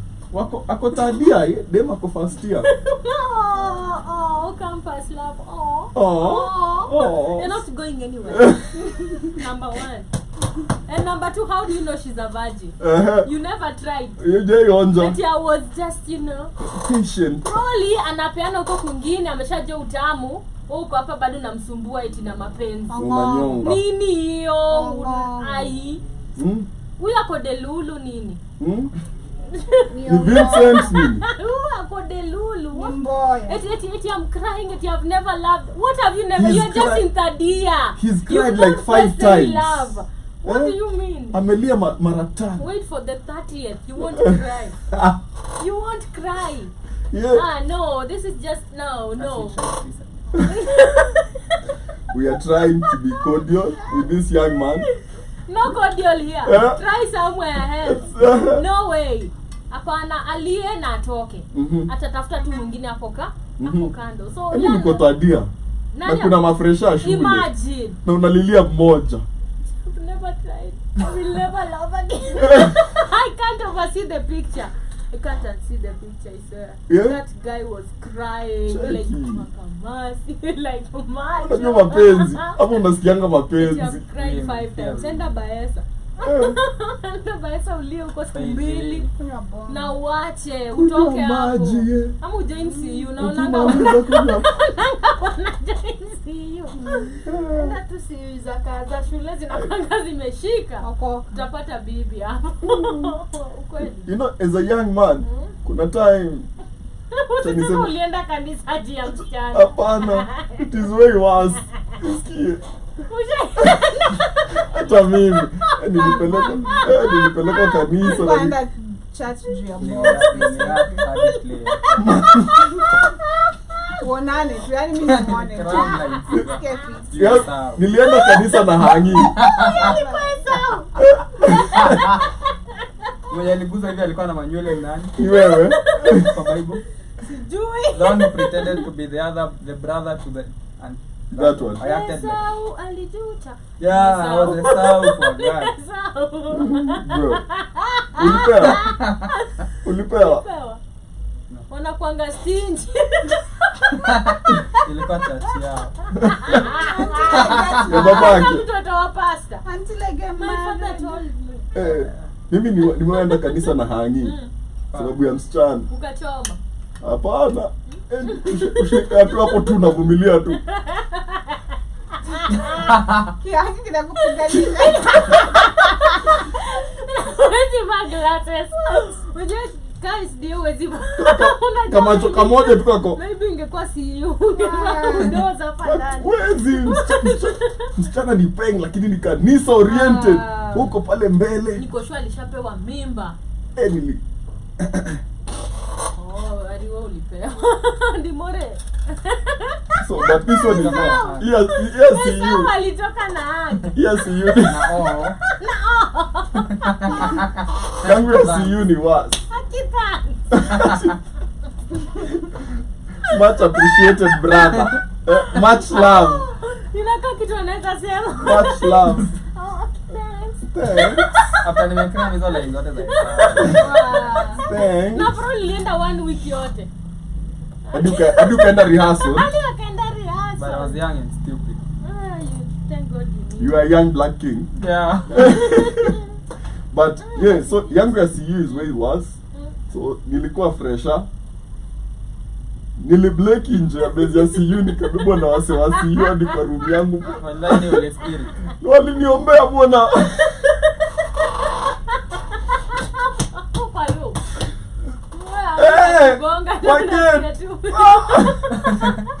I mean kwa mlango. Alafu najua ni first year kuna roommates, unaishi hostel bado. So mimi ushableki kwa jua. It is not fun. I know, man. Kwanza hata si kubleki ni msewa bodali nitupa chini sababu singebebeka. Oh, man. So akola ya cheki we kuenda. So pale nitupa nje ya Nje ya church. watu wa CU. Man. Alafu ni hiyo time watu wanatoka CU. Alafu ni mdenge fulani aliniona Wadaru. Shaipata mbele mdenge Wadaru ako focus na maisha hadi ako CU, then there is you. Walikuwa na bo. Bana. Ndio nasomea tu notes. Mdem alikuwa ngarada fisa, tulikuwa na group jamu. Sawa. Alikuwa anafanyanga group work yote. But shout out. Kai, may remember there's this chick. She's the youngest chief. Tulikuwa naye kampo.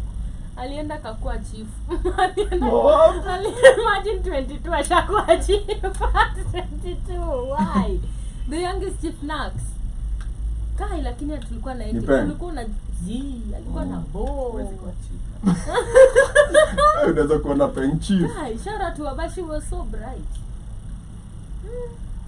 Just not bright like that. Alikuwa mkorino, alikuwa unaweza kuombea Yesu.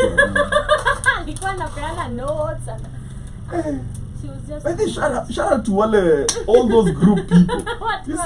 What were group? The ones that made us pass these group assignments. So, like hata kujua assignment unaambiwa tu leta pesa ya printing. You guys, it's crazy. You need tunaongelea sekoma college. Campo. Sisi tu ku maintain groups. Mlikuwa mnachangiwa. Hapana, we used to break them. Hakuna ku maintain, mnafanya homework kazi gani? Assignment ni wewe.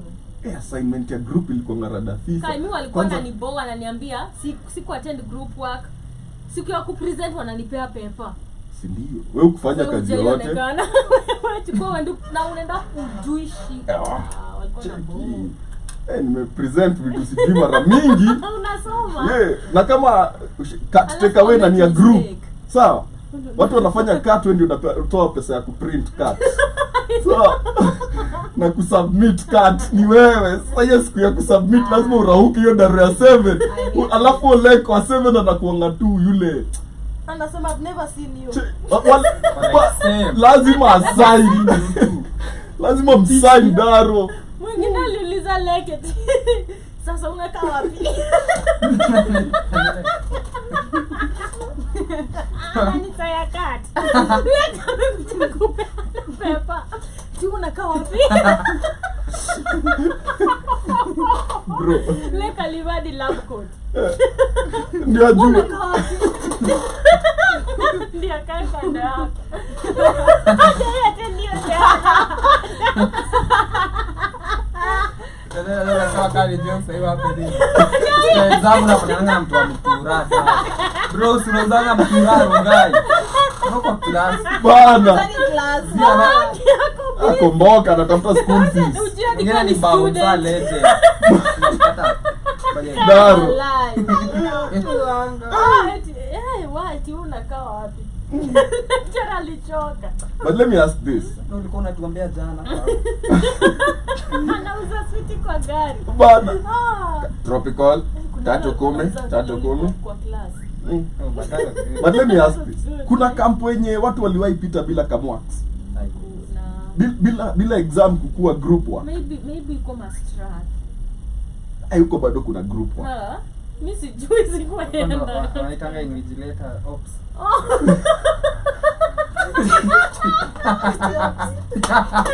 That's my op. Meka wa chief. The feds at the gate. The feds at the gate. Oh man. The ops is here. Ops is here. It's the lingo for me. Feds doing a sweep. Feds doing a sweep. Man. Shout out to what. But check man. There was nikiwa tadia kuna demi nataka kumshukuru anaitwa Yvonne. Dem ndio alifanya nikapita tadia by the way. Dem hadi ni alini kila industrial whatever ukienda atacheje nafaa kujaza. Dem ni alinijazianga kwenye nilirudi. Nilienda lakini sikujaza. Mimi nilisahau. Ni tacho yangu ili nice. Tacho yangu hadi iliniweka ndani ya ndege. Iko like boy. Alafu ationa jaza ati nini? Sheria. Shout out to you for making my sikupata hata soup. Naget yani, and the genius move on my part was figuring out nakana nani. you know, kunaingia exam, I always sat next to her and she alikuwa anajua kuwekea paper. Shaichikile design ya anakainua hivi. Huko tu pale tu. Alafu kaina hapo. Yeah. Mimi tulikuwa na wengine watiaji. Tulikuwa na wengine watiaji wanakukataza kukopi. Lecturer akisonga mbele unanuna mbuzi. Una change jina, pige kelele. Happen to me. Nachukua. Wenye walikwanga wachoeti waonyeshi watu. Mimi nilichukua pepa yake. Naambia Hapo msasa ameandika sijasoma jina. kwa like. Usishtuke. Niko hapa. Kuna muuliza kila kitu akona kichili. Chill. Hao ni ops. Last minute aliamka akaenda. Mbaya. Hao ni ops. The next time ulichukua pepa yake. Mimi nachukua pepa na change jina. Kuna beshte yangu. So let me tell you how by the time tulikuwa fourth year, our university isema jina mnaijua. It was so bad you could buy exam papers. Everybody bought exam papers. Like kuna beshte yangu alipatiangwa hiyo, see, in university you're not expelled but you're suspended. Cheki kama kuna bei unafanya hiyo paper hata kabla uingie exam. Sasa ukiingia uko na hizo answer booklets mbili, si ndio? Kuna yenye ulijengwa na kuna yenye ushafanya exam. All you have to do is switch, doodle on the new one, ucheze hapo, alafu submit you after like an hour. Exam kwani mlikuwa mnafikiria ni ngumu? Toka hapo na kidistinction ile swap. Tells me I should start jogging in the morning. What happened in med school? Wanaiba exam. That's why they kill people. Man. Unqualified doctors. Man, shout out to DJ Shatter, shout out to DJ Gavi, to Shan, to Rio Brav, shout out to Umsepia. As we wind up. Yeah, but as you wind up, what do you think about this last topic? Because the other ones to conclude vizuri sana. I have a quote for that guy. Okay. I read this quote earlier today. Mm-hmm. Instead of crying 5 times, let go. Mm-hmm. Says letting go at some point. You just have to let go and move on. It might be the hardest thing in the world to do, but you have to summon all of the strength you possibly can to find and let go. Some people and things aren't just meant for you, no matter how much you wish them to be yours. Yeah, I won't continue the rest, but yes. Okay, more. For me, I'll talk about the black tax one. So, normalize not lying to people that you don't have money. So, apparently, last year I lost a lot of money out of bad debts. A lot of money. So I was sitting with my dad in the car and somebody calls me, Akinikop, and I say, Sina do. And so my dad tells me, do you know you are manifesting not having money? Normalize not lying to people that you don't have money. Mwambie, have money but just not planned for you. Sikuwa nimekupangia. Na akikuona ukilewa a few minutes later, the money was for you to drink. So don't lie to people that you don't have money. Stop manifesting poverty into your life. Uko nazo lakini sikujengi. Normalize that. Sitakwambia hivyo naogopa. Lakini sina. Sina tudo. Haiko plan for you. Maybe utaona nikifanya kitu but it was already for that plan. So exactly. But anyway, love yourself first. Always come first. Kwa hao watu wa Viagra, watu wote just come first. Yeah, always be the first. In every way, even the other one. Always come first. Yeah, but for me, what I'd tell this young man in Mary University, get laid elsewhere. Just go around. Go get another. Go get some pudesh. Once you get some pudesh, trust me, it is not you that will be crying. Okay. The minute you put a woman on a pedestal to the point where you're crying 5 times, where you're begging her for attention, bro,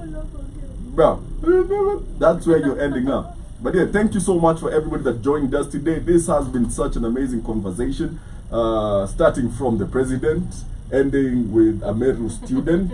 Yeah, that is literally the meaning of Tubonge. We talk about anything and everything. There is nothing that is off limits in this show. Till next Wednesday, it has been amazing. It has been an honor to bring you Tubonge. It's the one and only Kamlish. J-O-B-Y, see you guys tonight on the Africa Today show. I'll be up at 7.